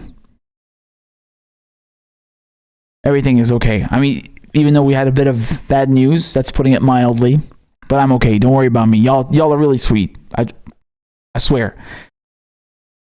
Yeah, look, I mean, it's like Fuzz is saying too, man. The entire concept of a party is designed to sheep people into opposing each other. Yes, it is. And by the way, like, just to reiterate, just to build upon that point, do you know, like, this is another reason why they've been fighting communism so hard in the United States. I mean, think about that a second. Like, why do they hate communism so bad? Like, why did they have this Red Scare twice? Why do they have this? Because the thing with communism is that it's not about nationalism. It's not about one country. It's about workers.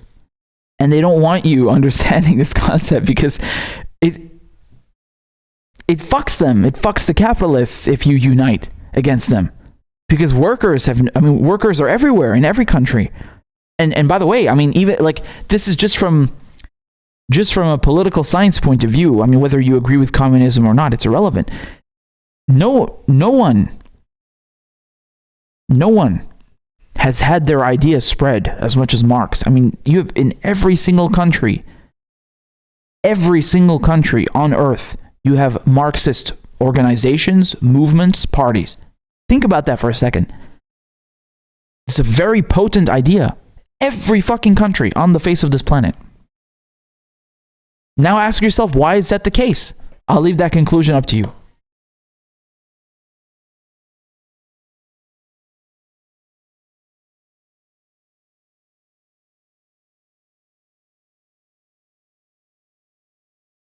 But yeah, I mean,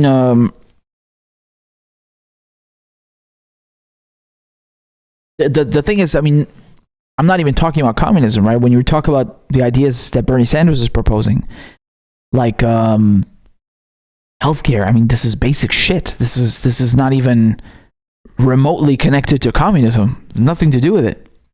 But they want you to believe that, right? That's not the issue here. It's not the issue. Marx and communism. I don't care what fucking label you give it, okay? No one is trying to have a Stalin-esque regime here. This is absurd. No one is even talking about that. What we're talking about is you tried reform, it didn't work. What does work, though, is going for the only thing that capitalists care about, which is money. Now, if you want to call that communism, how is protesting communist? I don't think so. I thought that's like your First Amendment, right? I told you this last time.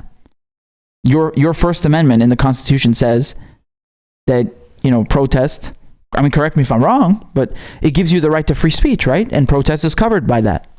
So, by definition, if freedom, if democracy is synonymous with being an American, then there is nothing more American than protesting.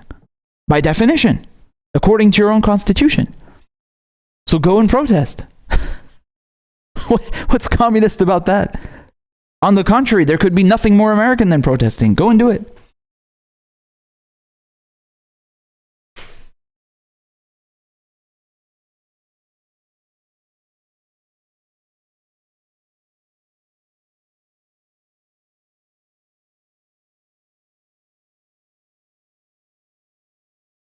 I'd like to see Tucker Carlson answer that one.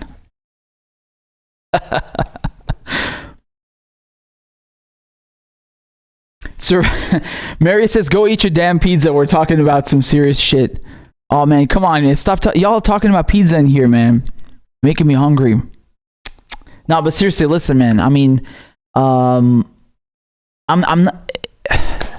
just trying to analyze this from a logical point of view. Like, it's history at this point.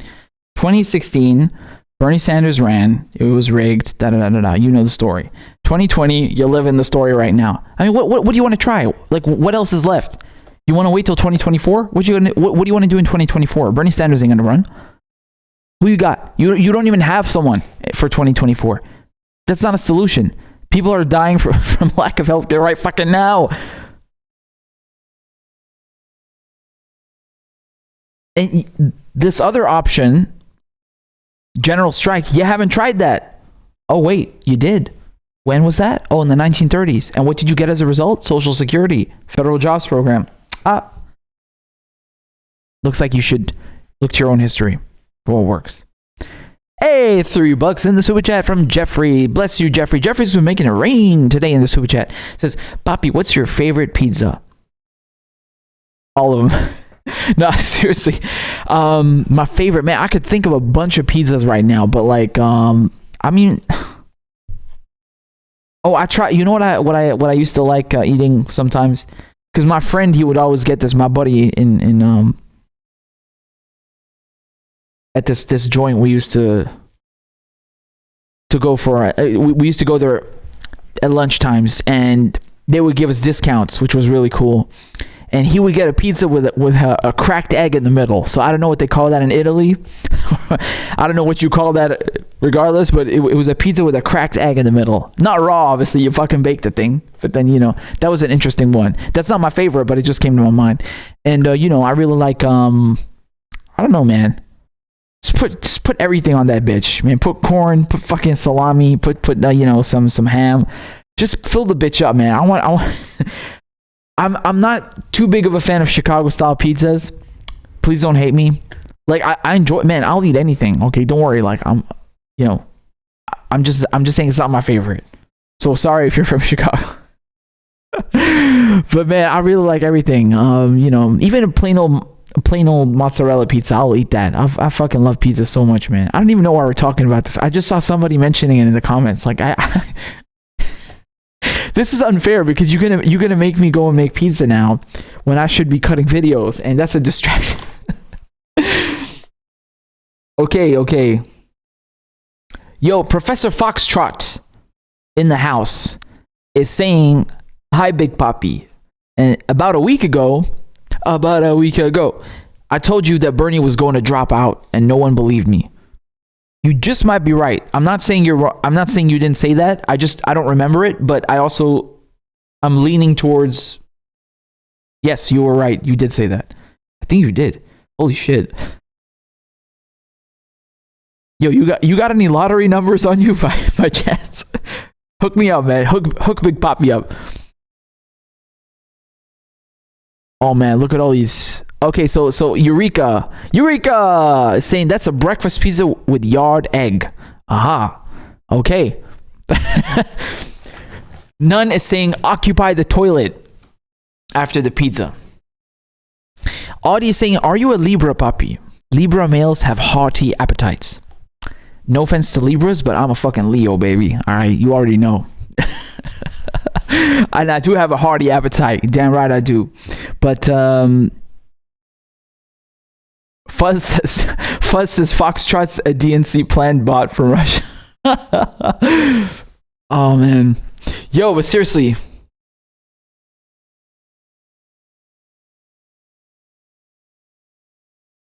What? I'm so confused who is arguing with who now. Oh, okay. Mona's giving me some advice. I'm going to take your advice. She says you need to let Chicago pizza sit for a day and then you eat it. All right. Yo, I got. Oh, you a Leo too? Girl, come here. You see a real recognize real. I already knew that. That's it, man. You can't mess with Leos. Best of the best. Yo, but seriously, like, what happened to Occupy Wall Street, man? You need an Occupy movement right now. Man, fucking CIA watching my ass right now. He's inciting civil unrest. Eat my ass, all right? No, eat pizza. But not you guys. But they listen to me. We're trying to be serious over here. You need something like the Occupy movement, but not to fizzle away. Okay, that shit should have lasted a fucking year. Have you seen the Yellow Vest movement, les gilets jaunes là en France? You seen how long that's been going on for? Year and a half now or something. That's real shit. Okay, now the critiques that I would make of the Yellow Vest movement is, man, it became so big, which okay, that's a good thing, but at the same time it became so big that you even had like just basically almost everybody jumping in, which yes, that's kind of the idea of a general strike, but it doesn't work if you don't have clear demands. The thing is, man, you can't have fucking far right people jumping in the movement and then I mean, the media are going to do this anyway, but you had far-right people jumping in the movement, and then the media was like, putting a spotlight, a magnifying glass on that to discredit the Yellow Vest movement, which of course they would fucking do anyway. So, I mean, that's to be expected. But my point is, you need something that lasts a long time. So in that regard, yes, you need to do like the Yellow Vests, something that lasts over a fucking year if it has to. Yes.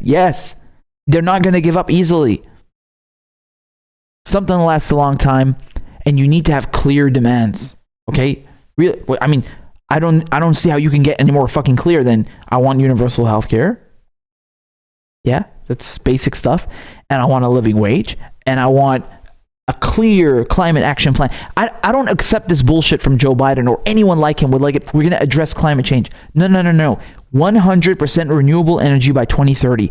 There is no way on earth, I'm not a scientist, okay? But there is no way on earth that you're going to come here and tell me the richest nation in history that has 20 aircraft carriers and 800 military bases and more money than anyone knows what to fucking do with can't get to 100% renewable energy by 2030. That is completely possible and realistic.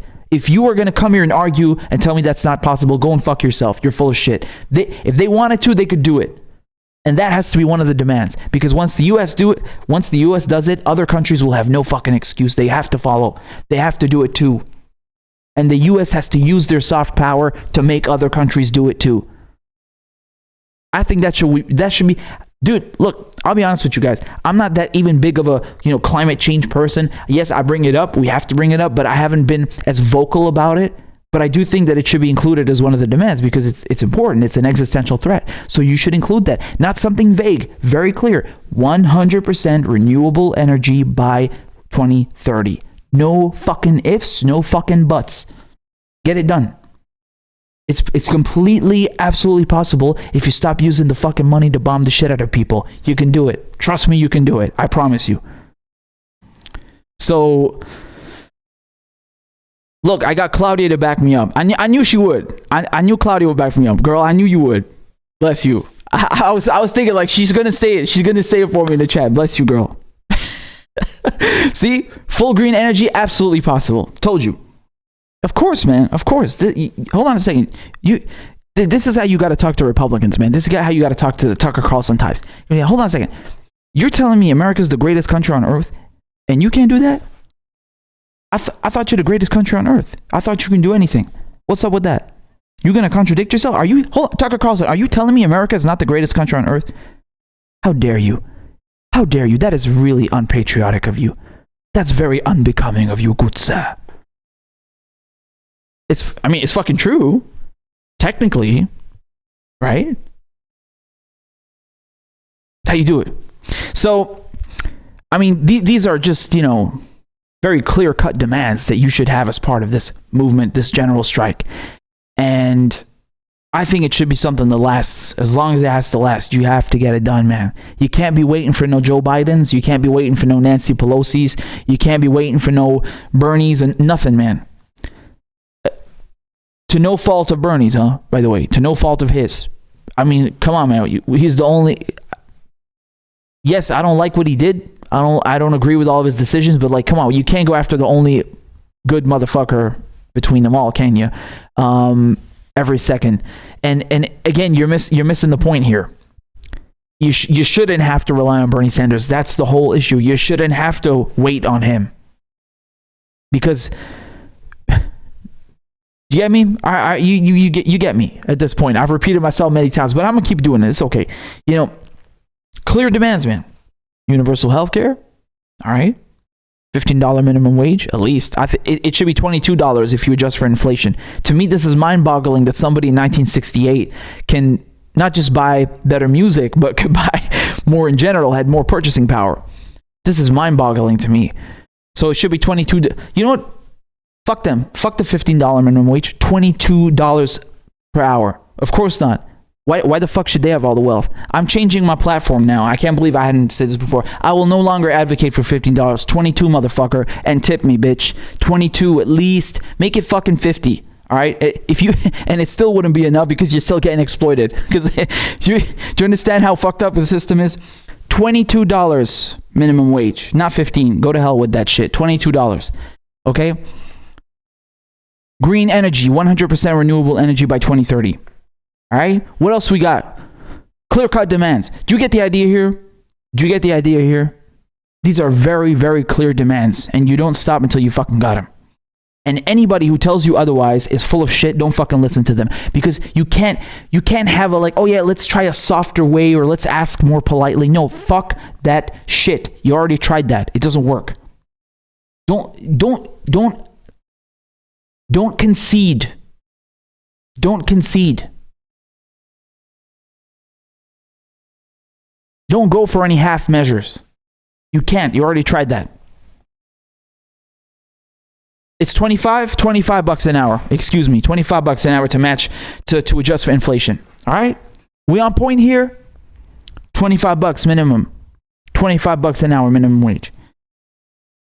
Green energy, 100% renewable by 2030. Universal healthcare. Now the thing is here where you see this is the issue here when you talk about having a third party. Okay, great. How are you going to weed out the Elizabeth Warrens? How are you going to weed out the snakes? Because what Elizabeth Warren did, if you guys remember, is, she said, she co-opted the name Medicare for All. She pretended to be a part of that. By the way, can I just ask you guys to share this stream on Twitter and Facebook? Because I want to do it myself. Like, I do it myself, but I don't want to get lost and make you guys wait. If you could do that right now, I really appreciate it. Let's get as much people in here as possible, all right? Just do that for me. Bless you. So the thing is, like, the way you're going to weed out the Elizabeth Warrens, the snakes, the people who are infiltrating the movement, the people who are trying to subvert and subdue the movement. She did it by saying, like, oh yeah, I want to co-opt the name Medicare for All. Andrew Yang did the same shit, and we fucking called them out for it, and nobody listened. They steal the name, they try to ride off of the popularity to make people fall into the trap of believing them and following them and adopting their platform, even though they ain't behind Medicare for All. And they do that by playing with the details. They say shit like, yeah, I'm supporting Medicare for All, but I don't want to ban private insurance. I mean, if you know the policy, that's a direct contradiction. That's like saying, yeah, I want to go vegan, but I'm still gonna eat eggs and animal products. What? No, that's a direct contradiction. That doesn't work.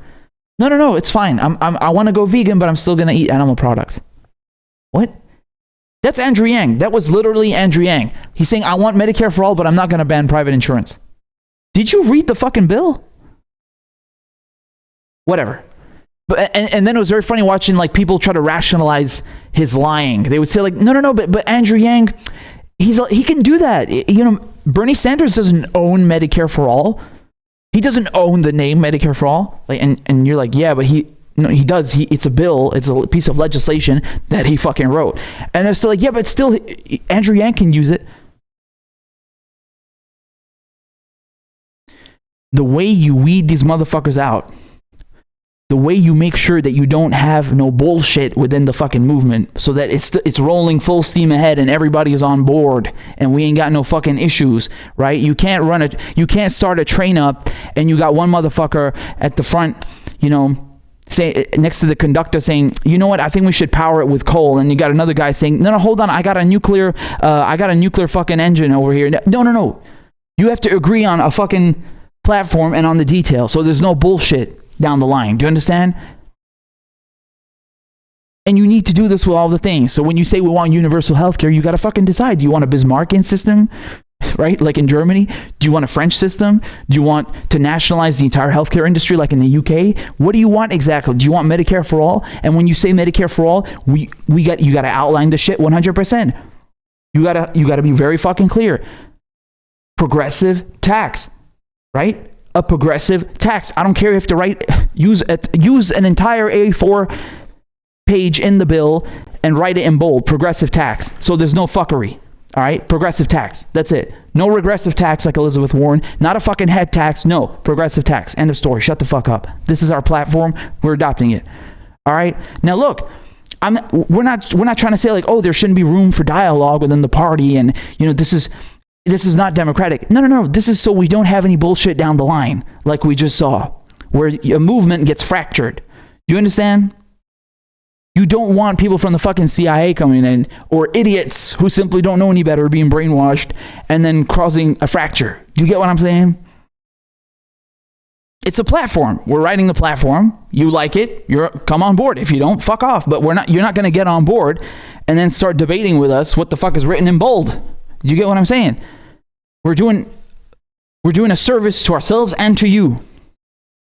I think that's fair to everybody. It's just called being honest. Being honest, very clear cut about what you want, and then telling people. That's it. That's all we're fucking saying here. No one is saying you can't go and do your own fucking platform and your own party. Sure, go do whatever the fuck you like. But this general strike, this yellow vest movement needs to be clear cut.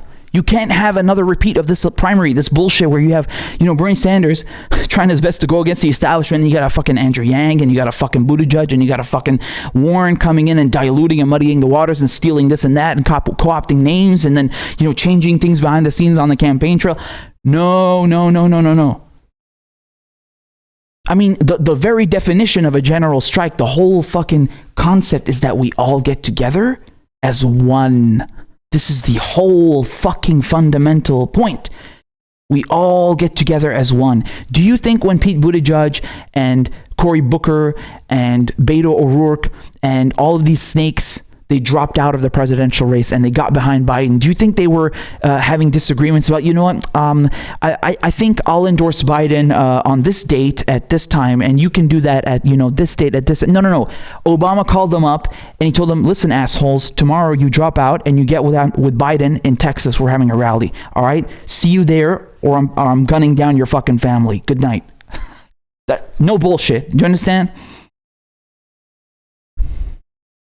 They don't play any games. Why should you? Do they fuck around?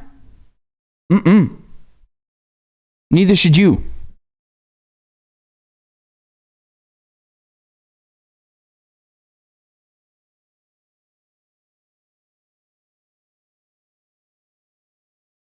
So, again, going back to what I was saying, I don't know what I was saying, but like, you need to have these clear outline policies, and within the policies, you need to be very clear on what you want. You can't have people jumping on board and then making concessions. You can't have people saying like, yeah, I support Medicare for all, but then, I'd be fine with a public option. What? AOC did that, by the way. I was really fucking confused with that. And actually, this makes sense now. If you tell me that they were having infightings, then that might make sense now. Because she said that in an interview. She said like, when you go to discuss, when you go to bargain on the floor, when you go to bargain with the vultures in government, they're going to knock you down from your original position, right? And she was like, yeah, well, we have to stick with Medicare for all because even if they knock us down to a public option, it's still okay. And I was like, what? No, it's not okay. That's like, no. I get what she's saying. Yes, that makes sense. Maybe with something else, but I don't know, man. I feel like with healthcare, that's not something where you can be compromising. You have to be unrelenting. If they don't want it, then fuck you, general strike. We're bringing the economy to a halt. That's it. Walk around and find out. Like, do you see to what degree they are ready to kill you? They are ready to deny you healthcare. Do you understand healthcare? Like your fucking health, your fucking life. They're ready to put your life at risk. And you got people wondering like, but should we go on a strike? What? They're going to kill you. What do you mean, should we go on a strike? You should have been on a fucking strike last year. They're going to murder your ass. They're ready to deny you a fucking penicillin for a fucking cold, for a fucking flu. I've seen that shit. I told you. Now people going to fucking pet stores to buy amoxicillin because they got sick with the flu and they don't have health care. They have to resort to go into a pet store. And you're wondering if you should strike against these assholes? I don't know why the fuck you ain't out with pitchforks right now. I really don't. And then you got people telling me, yeah, because of Corona. Bitch, Corona wasn't here the last 50 fucking years. Where you been? Where you been? You had this issue before I was even fucking born, before you were born. So don't give me Corona. It's irrelevant. What are you even talking about? What are you going to tell me next? It's raining outside? I don't want to go on a riot. It's raining outside. What? Yes, I mean, obviously I'm not comparing coronavirus to the rain, but you're trying to change the subject and give me a temporary excuse to something that's been here for 50 years, for 100 years. That's bullshit. That's gaslighting. So you need to be really clear on what you want, and the policies need to be clear as well. Pick something and roll with it. It's like with the green energy. You can't say like, oh, we have to address climate change. What does that mean? What does that mean? Define that. Can you imagine if you got people then saying like, oh yeah, I want to get to 99% renewable energy, or someone else saying like, yeah, let's get to 100% green energy by 2031. No, bitch. Agree on a fucking plan and do it. And that's it. And don't accept anything less. Do you think the government accepts anything less? The capitalists? Do you think the shareholders are fine with getting 99% of their dividends? Or do you think they want 100% of their dividends and then they'll also take more? Why should you settle for less? Hey, we got $5 in the super chat from Lisa. Thank you very much, Lisa. It says change.org petition to tell Biden we are not voting for him if he doesn't pick Sanders as VP. Okay, well, I mean, I invite everybody to undertake this petition, but at the same time, I mean, I don't think a petition, unfortunately, I don't think the petition is going to have much effect on Biden because, you can't reason with these people. You see how he's saying like, I'm going to veto Medicare for all? The guy is not on board with anything that Bernie Sanders wants. And even if he picked Bernie Sanders as vice president, I still wouldn't trust him. That's just me, man. Like, yeah, it's very pessimistic, but I'm not saying that to discourage anyone. I'm saying that because they are so fucked up that like you just can't reason with them, man.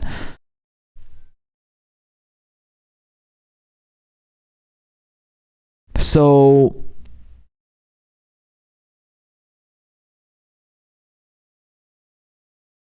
yeah, like Tisha says, stand for something or fall for anything. And this is an issue, like I told you, we saw in this primary. You had so many people like being, people during this primary acted like they were picking out shoes at a fucking, at a fucking store. Like yeah, I think those red ones look good, but let me try on these blues first. What? No, this is not. This is not a reality. Okay, I mean, I can't believe I have to. With Donald Trump involved, I mean, it might as well be a reality TV show. But you get what I'm saying, man. You get people acting about this so callously, like, yeah, it's whatever. I'll just go with Yang, and my second choice is this. No.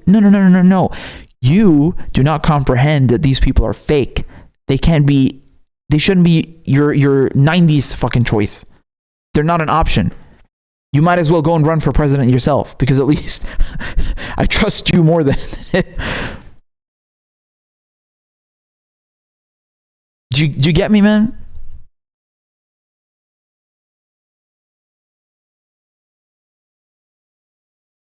Sheepdogs. I mean, look, man. I don't know if you want to go that far, but the thing is, look. Can I be honest with you guys? Can I be honest? There's people saying that okay. Like here I'm seeing in the comments. Now, they're saying that, Bernie Sanders and AOC, they're sheepdogs. Like that, basically what they mean is that they tricked progressives and people who want reform into following them in an attempt to silence them, basically. Yeah, come with me, I'm going to help you. I'm going to give you all these nice things that you want. And then at the last minute, I'm going to screw you. Now, the problem with this, I don't want to talk about that, because whether I agree with you on that or I don't is irrelevant. My point still stands. This is why you shouldn't have your movement hinging on one person. So you can't get sheepdog if your entire movement doesn't hinge on one person. Do you understand? This is the whole fucking point. That's what I'm trying to tell you. That's a way to avoid this risk. You don't take that risk anymore. Yeah, or you can call it controlled opposition. That's also another name, right?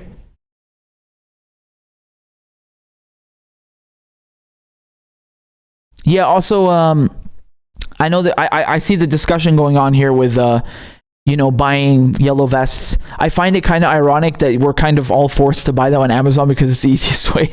Even though, yes, I am very much aware of the irony. Yes. Yeah, look what Jeanette says. We need to take the not me, us seriously. Thank you. And another thing that Bernie Sanders says, which I pointed out earlier, he says change never comes from the top. It comes from the bottom on up. All right, it starts at the bottom. So again, man, we can sit here and wonder what. I mean, again, I think it's perfectly reasonable and rational to try and understand why Bernie Sanders dropped out. It is a shock. It hurts. But again, like I'm saying, it's like a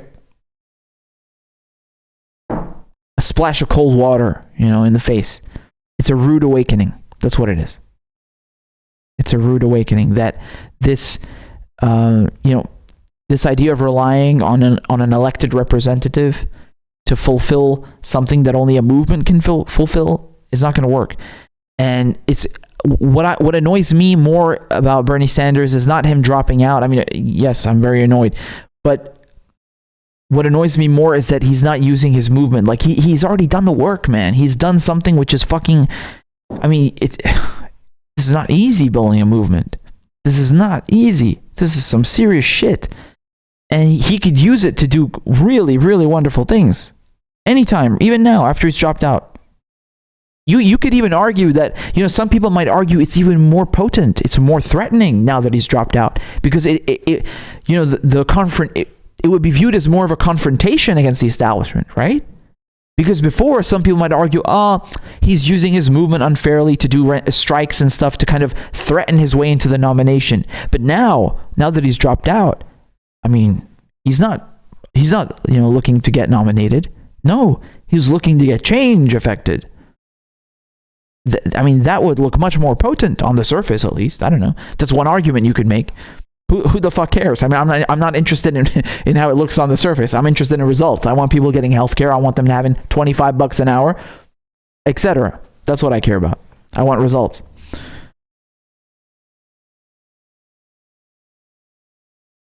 So,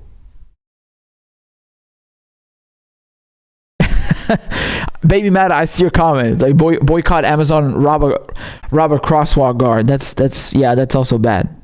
That's also bad. But look, Zim is also making a good point. Guys, it can take generations for structural change. Get some rest and then get ready for the next round. Yes, perfectly encapsulated. Bless you, Jeffrey. Bless you. Thank you so much for making it rain in here and also for being cheered up. I hope it cheered you up. I mean, I also feel a bit better in your guys' presence, but given this bad news. So I'm glad this helped. I'm glad this is helping. Maniac.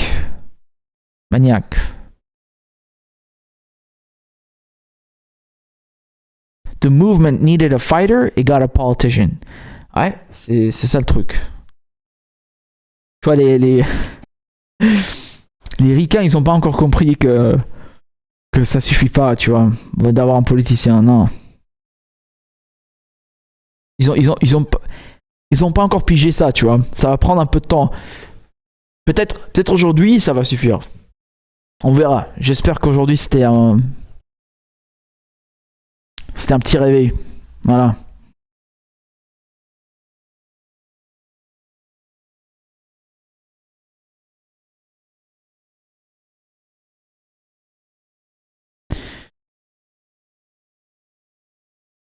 I mean, hold on. Let me give you all some news. Okay, whatever. I find it interesting with this bullshit. This is really something. Anyway, ouais, il faut espérer, vraiment, parce que ça fait mal, hein. Moi, je te dis franchement, moi, ça me pète les boules, ça. Moi, j'étais pas préparé pour ça aujourd'hui. I didn't see this coming, man. I thought that Bernie Sanders is staying on all the way to the convention. And at least that, it softens the blow a bit. It softens the blow. I can't again, I don't want to get caught up in the whys and the ifs and what. No, we tried this once, we tried this twice. And if you try it a third time, it's not working. Forget about it. Forget about it, man. You need yellow vest movement, Occupy movement. You need something, man. You need something. And you know what's messed up is that I really hope that people just don't give up. Like, oh, okay, yeah, Bernie Sanders dropped out. Okay, that's it. Again, it's not enough to dem exit. You can't dem exit, man. Dem exit doesn't mean shit. A lot of people dem exited last time. Did that change anything? No. I explained this. I already went through this, man.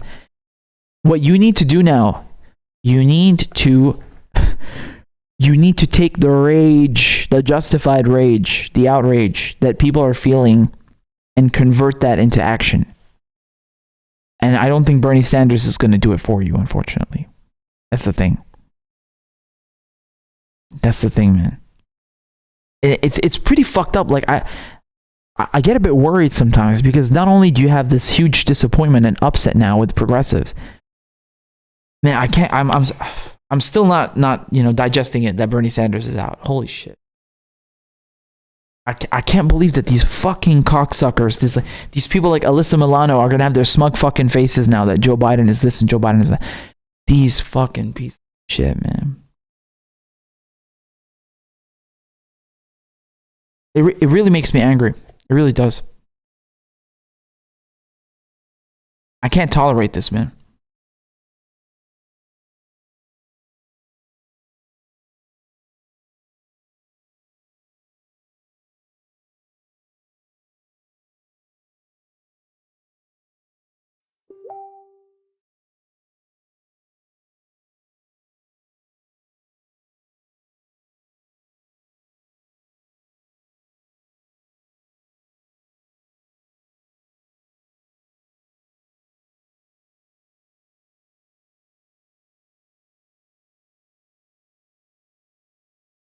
Look, man, let me just tell you something, all right?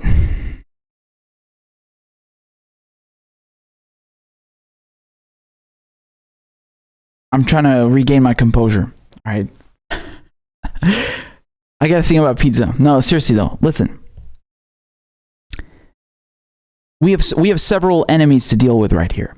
So the low level crooks and talking heads, whoever they may be, MSNBC, Alyssa Milano, I don't care, okay?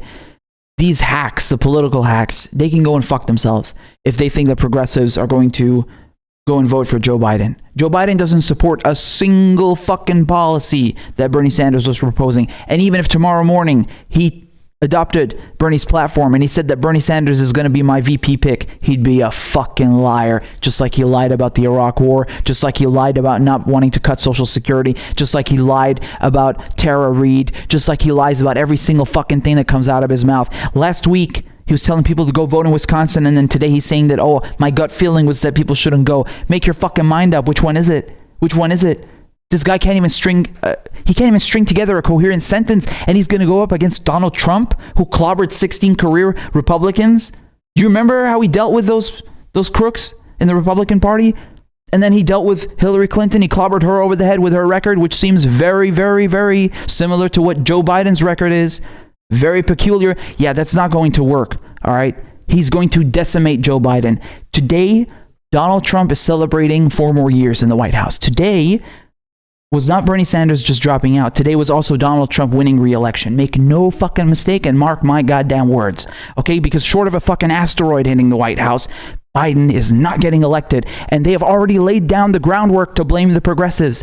Even if tomorrow morning all of Bernie Sanders supporters pledged to go and vote for Joe Biden, he would still lose, and they'd still blame you, and they'd still blame Bernie Sanders.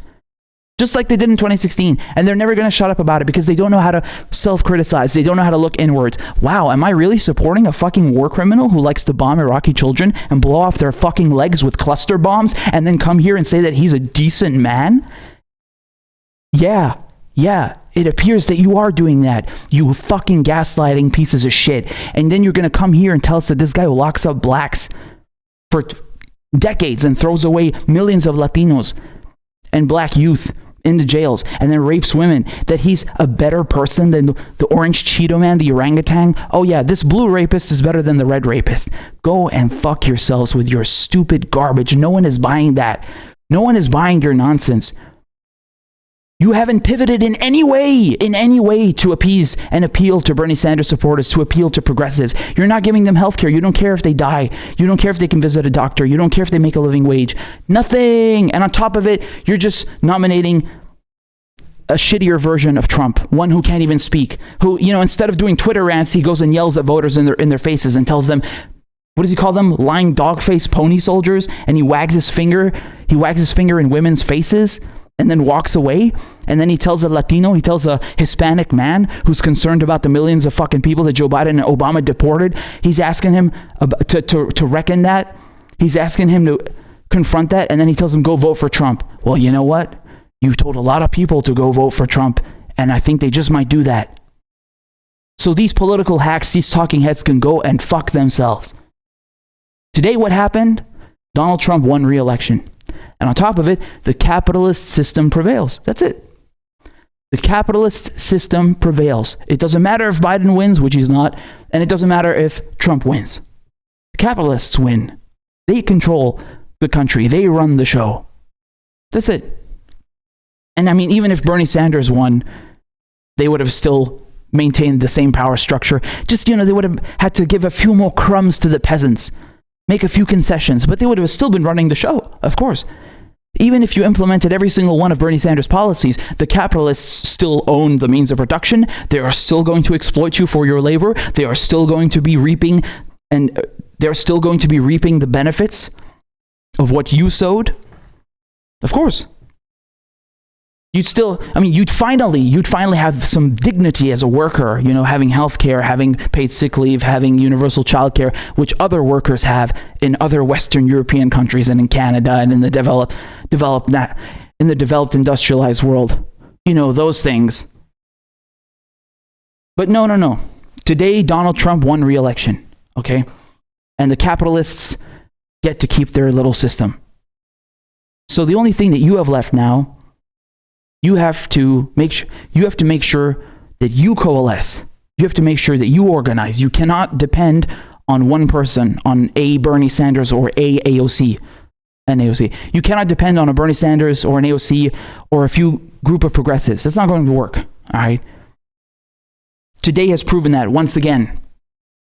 Today has shown you once again that this avenue of reform does not work. You cannot fix the Democratic Party. You cannot reform the Democratic Party because there is no Democratic Party. There's the business party. There's one party, the capitalist party. They enact the will and the wishes of the capitalists, the 1%, to screw you over. And the only way you're going to get their attention, and not just that, but also effectuate change that benefits you, is to go for their money, because that is the only thing they care about. Bernie Sanders can't do that for you. AOC can't do that for you. You can do that. General strike, mass walkouts, staging rent strikes. This is the only way you are going to effectuate change. And it is frankly insulting that they are telling you to abandon not just policy. It's not just a question of, oh, I like this policy, XYZ. No. They want you to abandon healthcare, your fucking health. They're telling you to just, forget about the fact that you don't have healthcare and go and vote for Joe Biden because vote blue no matter who, the fucking sheep. Go to hell.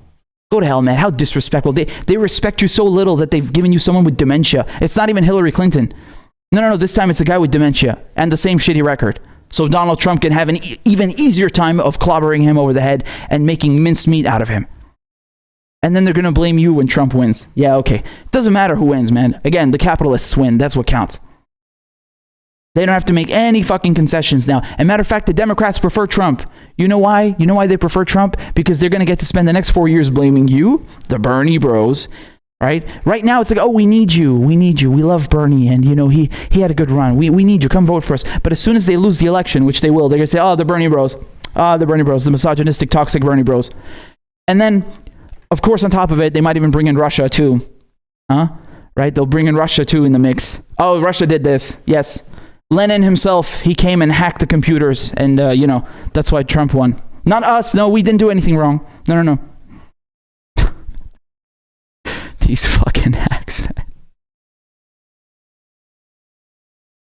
You can't win with them, all right? You cannot converse. You cannot reason with people who treat you like shit. You can't. Reform doesn't work. You need to go for their money, because that's the only thing they care about, the money. Go for their money, all right? Bring the infrastructure to a halt. Bring the economy to a halt and see if you don't get their attention. Occupy Wall Street didn't last long enough, all right? You need clear demands. $25 an hour minimum wage. Green New Deal, 100% renewable energy by 2030. Not 2031, not 2029, 2030.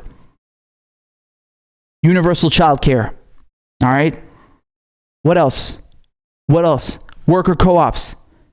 Why should the capitalists reap all the benefits? Why don't you get a say in the company? Why don't you get to decide if the company closes down and gets moved to Mexico or Southeast Asia? Aren't you the fucking worker? Didn't you build those fucking cars?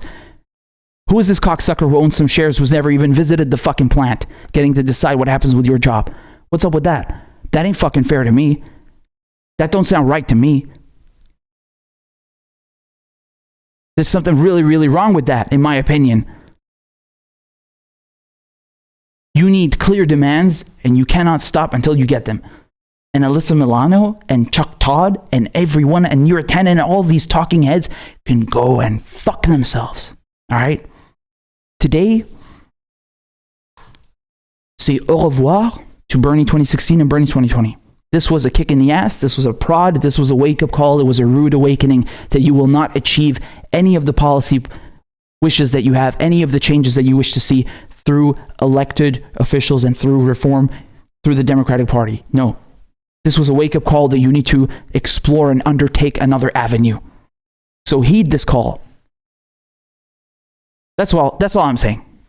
That's all I'm saying. Don't look at it as a bad thing. Look at it as a good thing. It's a relief. You don't have to worry what if and what if. No. You tried. You tried in 2016. You tried in 2020. You know now. This was a sign, right? This is process of elimination, right? You know this doesn't work. You know that doesn't work. Oh, guess we got to do this one then. We know it works now. And look no further than your past. Look at how the socialists and the communists got Social Security and federal jobs program. They didn't go and say, please, Mr. FDR. They said, we're going to rob your shit. We're going to take over your industry if you don't give us what we want. So cough up. But don't make the mistake of letting your movement hinge on a few people, because they will be absorbed into the political establishment just like FDR did, and then capitalism is preserved and they win again. And then they'll leave you fucked for another 100 years. There you go. I think that's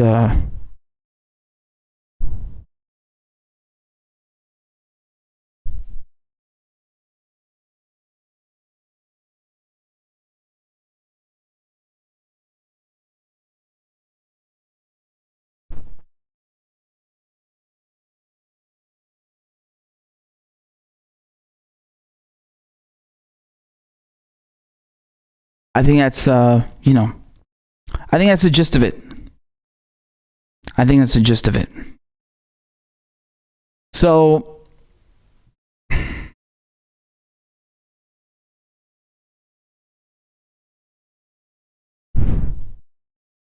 I guess I'm gonna go get pizza now. Not to celebrate, but because I'm hungry. It's okay though. You know, we needed this. This was a group therapy session.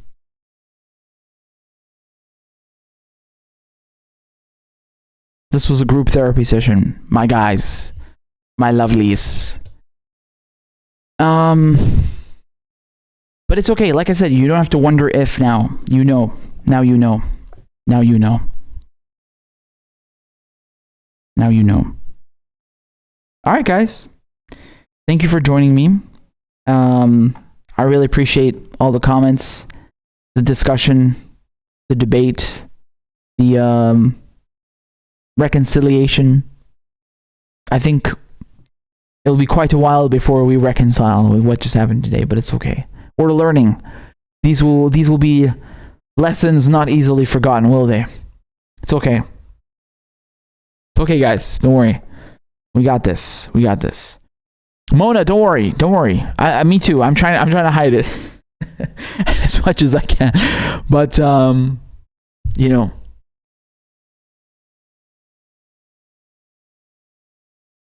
we're trying our best, y'all. Hey, we got $5 in a super chat from Tisha. Bless you. Thank you so much. Says, thank you so much for coming on.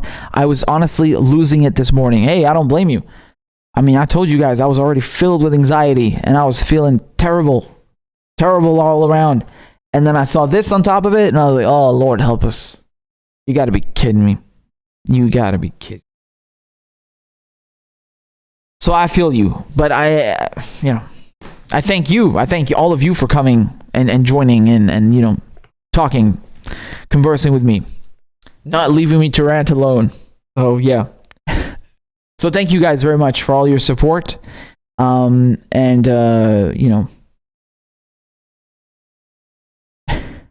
still digesting. Yeah, that's it, man. That's it. I ain't got much else to say. Thank you for supporting the show. Patreon.com/PapiChulaman. I love you guys. All right. Be well, be safe. This is just, this is a kick in the ass. It's a rude awakening, but it means that there's better things coming. All right. So now it's kind of like a regroup moment, right? Trust me. Like I told you, look at this as a relief. Now you don't have to wonder, oh, what if this and what if that? Now you know. I feel like I'm speaking in platitudes. No, let me be very clear. Again, if I haven't said it 100 times, now you don't have to worry about what if Bernie Sanders gets the nomination or what if he wins and this. No. You don't have to calculate any more scenarios. You tried reform, you tried electing him. It don't work because they're going to keep stonewalling you at every turn. Now you need to go around. You need to go straight to the source. You need to go to the workers. All right. You need to have mass walkouts, general strikes. That's it. That's the lesson. All right. Once again, stay safe, I love you, and that's it. Wash your hands. All right, don't get infected. Wash your hands. Use hand sanitizer and everything. All right, I love you. Take care.